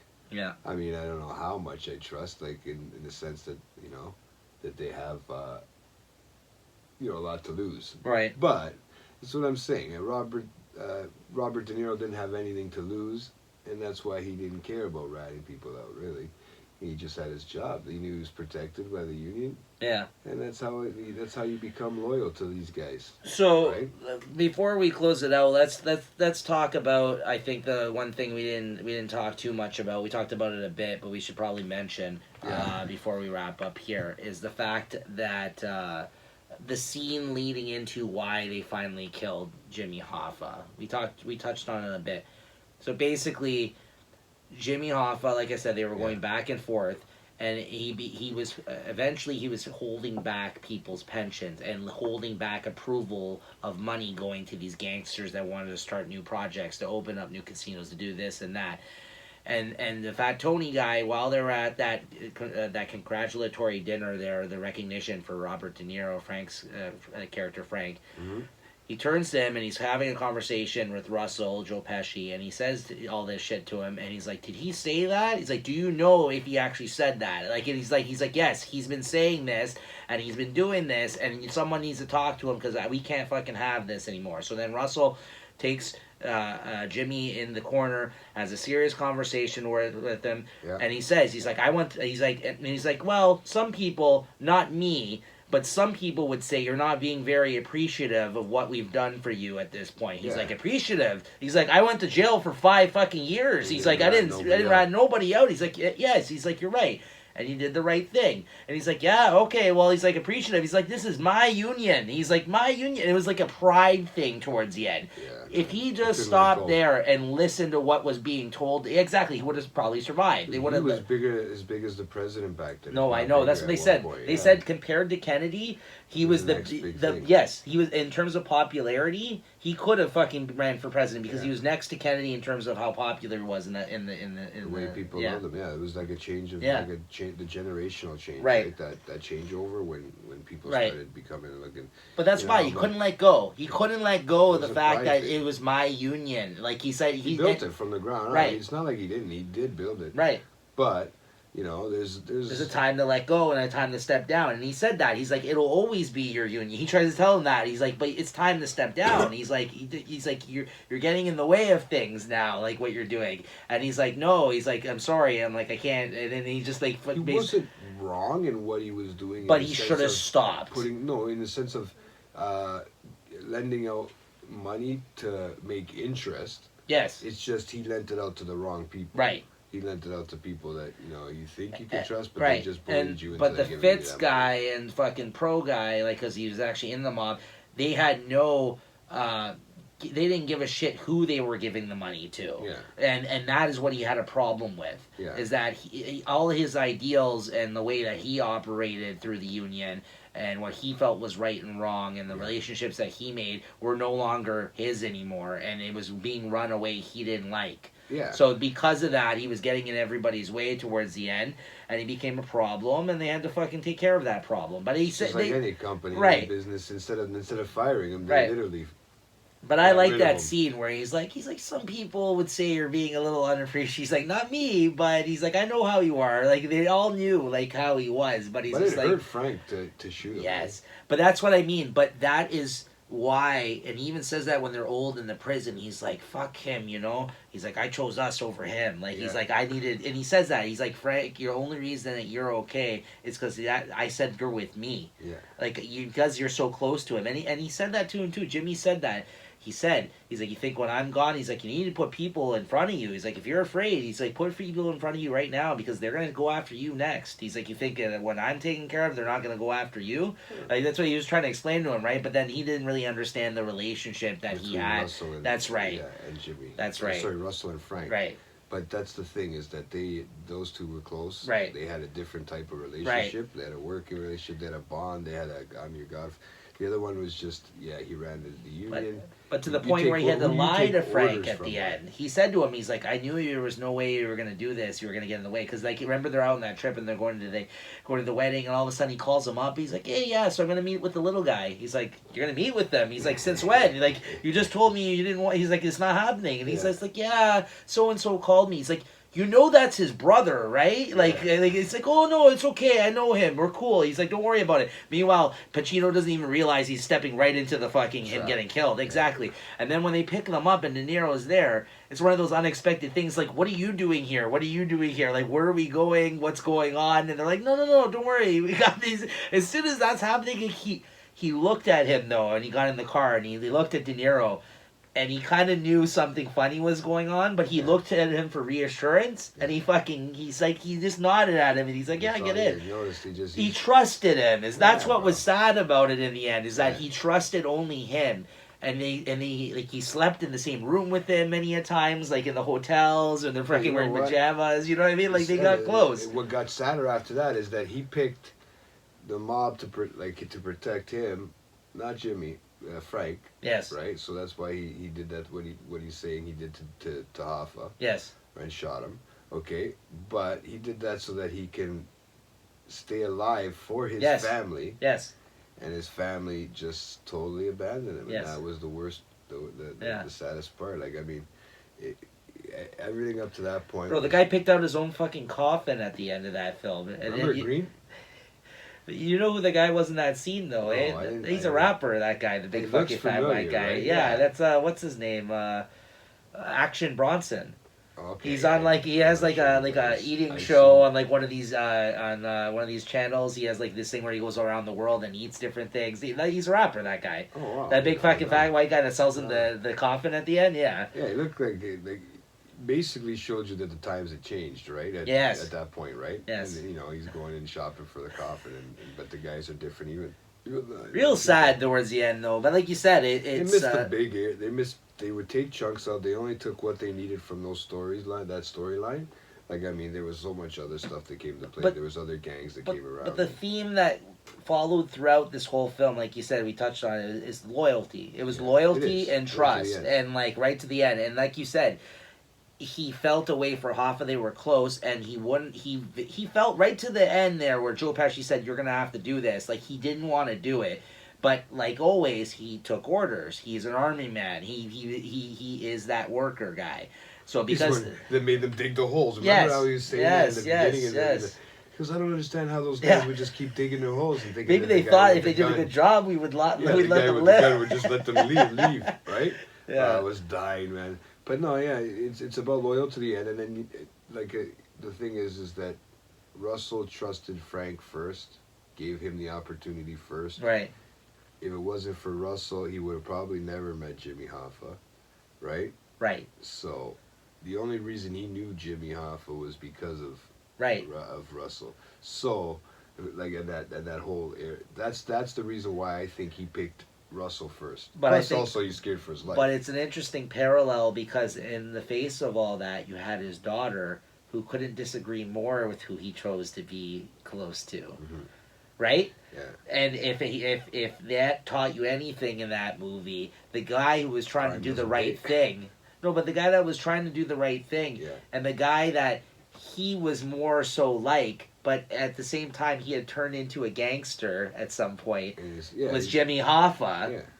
Not Jimmy Hoffa, I'm saying De Niro turned into more of a gangster, but the guy that his ideals is more aligned with what Hoffa stood for. That's what he came when he came to the country. Right. That he came in and he wanted just to get a blue-collar job, become a worker, have a union, and that's it. But then he got dragged this way. That's what I mean. So he almost was forced into a situation that he wasn't comfortable in anymore. But he had to, because if he didn't, it would have been his own life. Yeah. And Russell did help him. Yeah. But that's what I mean. But if he listened to or realized what was going on earlier in his life, he would have never aligned himself with those people as far as he did. Well, but he thought he was doing the right thing for his family.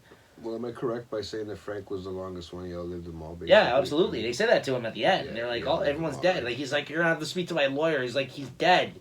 who the fuck are you? He's like, you know who's not dead? Jimmy Hoffa's kids. So you should let us know so they can fucking, have peace of mind, like what happened. But nope, he wouldn't talk to them. He's like, sorry, officer. You'll never find it. They keep saying it's in the, you know what?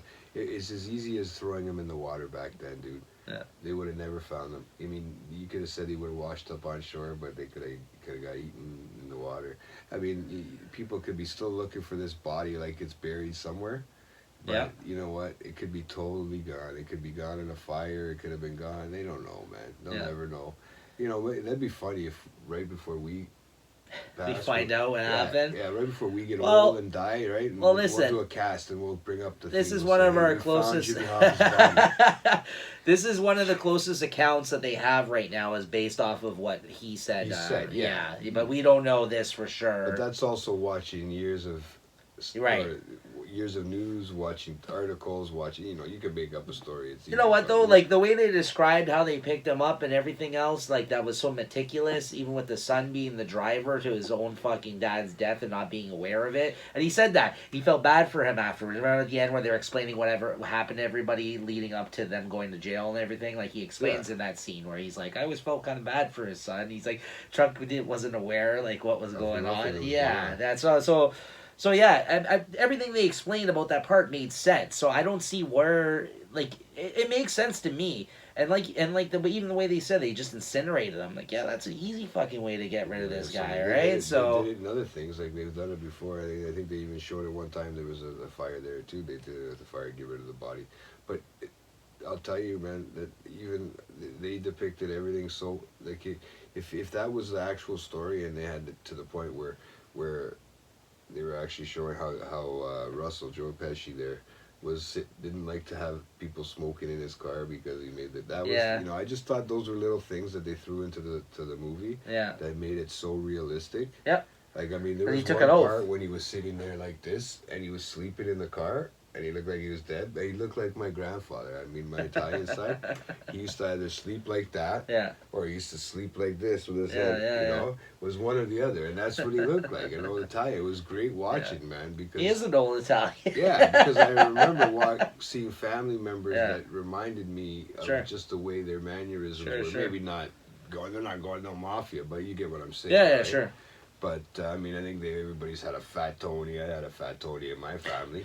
That was the other part, too. But Gino's like, who's going to be there? Tony, and Tony. Everyone's fucking Tony. They're all Tony or Maria and shit like that back in the day, man. That was fucking crazy. Pacino. He was so great in this. Anyways, guys, we fucking talked over an hour on this thing.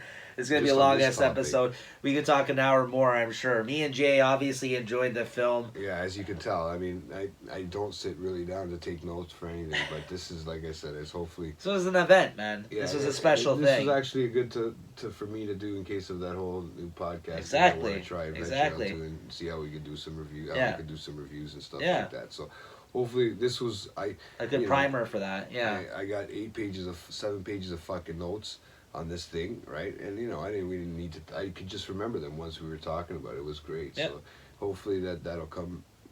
Play more into if I do want to do if even we want to talk about it here and there. Yeah. But I never got so interested. I'm waiting for you to watch the next one. You got to watch now. And there's probably good quality versions floating out there now for the ways you watch movies for the most part. Once Upon a Time in Hollywood. Yeah, I haven't. I was looking. I would like to have that conversation with you. I started watching Mr. Rogers instead, dude. Sorry, I mean he's my idol. It's out on vinyl. Video now. Vinyl on video. Yes, it's on digital. That's what I'm saying. So maybe for the new year sometime we can talk about that one because I would like to. I haven't rewatched it myself since theaters. I would like to rewatch it. I'm hoping to get a copy of that for Christmas. Yeah. And basically from there, I would like to talk about that movie with you because that was actually. For a Quentin Tarantino film, people are divided in terms of who liked it and who didn't. So that's another one I'd really like to get into detail and conversate with you in another 3-hour movie. My problem is just that there's been too much good TV content. Oh yeah, no problem. So we'll get to there. It's been hard to watch. I didn't even watch the Freddie Mercury movie. And I was dying to watch that. Right, The Elton John one. I haven't got Sure. to watch anything. It just because I've been steady watching TV series. Well, this is that busy time of year for sure. So, Anyways, guys, thanks for tuning in. What do you want to do as a way back? That's you. It's all you. It's yours, my friend. friend. Want to do the Godfather theme song or what? All right. Why not? Why not? Let's do it. Just all might right. as well, just to throw it in there. Sure. I mean, I can't think of anything way back than that. I mean, I could put some song. I mean, I know some songs that were on in that actual movie. Yeah. But I don't know how many people out there would know them, so let's leave it at that as the Godfather theme, because it all has to do with gangsters. Yeah, I was about to say it's I it makes sense to end on that. No, good one. All right. right. It was easy because I couldn't think of it. No, that's actually pretty good. It's very fitting of this episode. But all right, everybody. We'll see you guys next time. Thanks for tuning in as always. You guys, as always. I hope you like this review, and if you've yet to watch the movie but you've stuck through this whole talking about it, definitely go check it out now. Do your research. Streaming on Netflix. Yeah. Later, guys. Later, guys.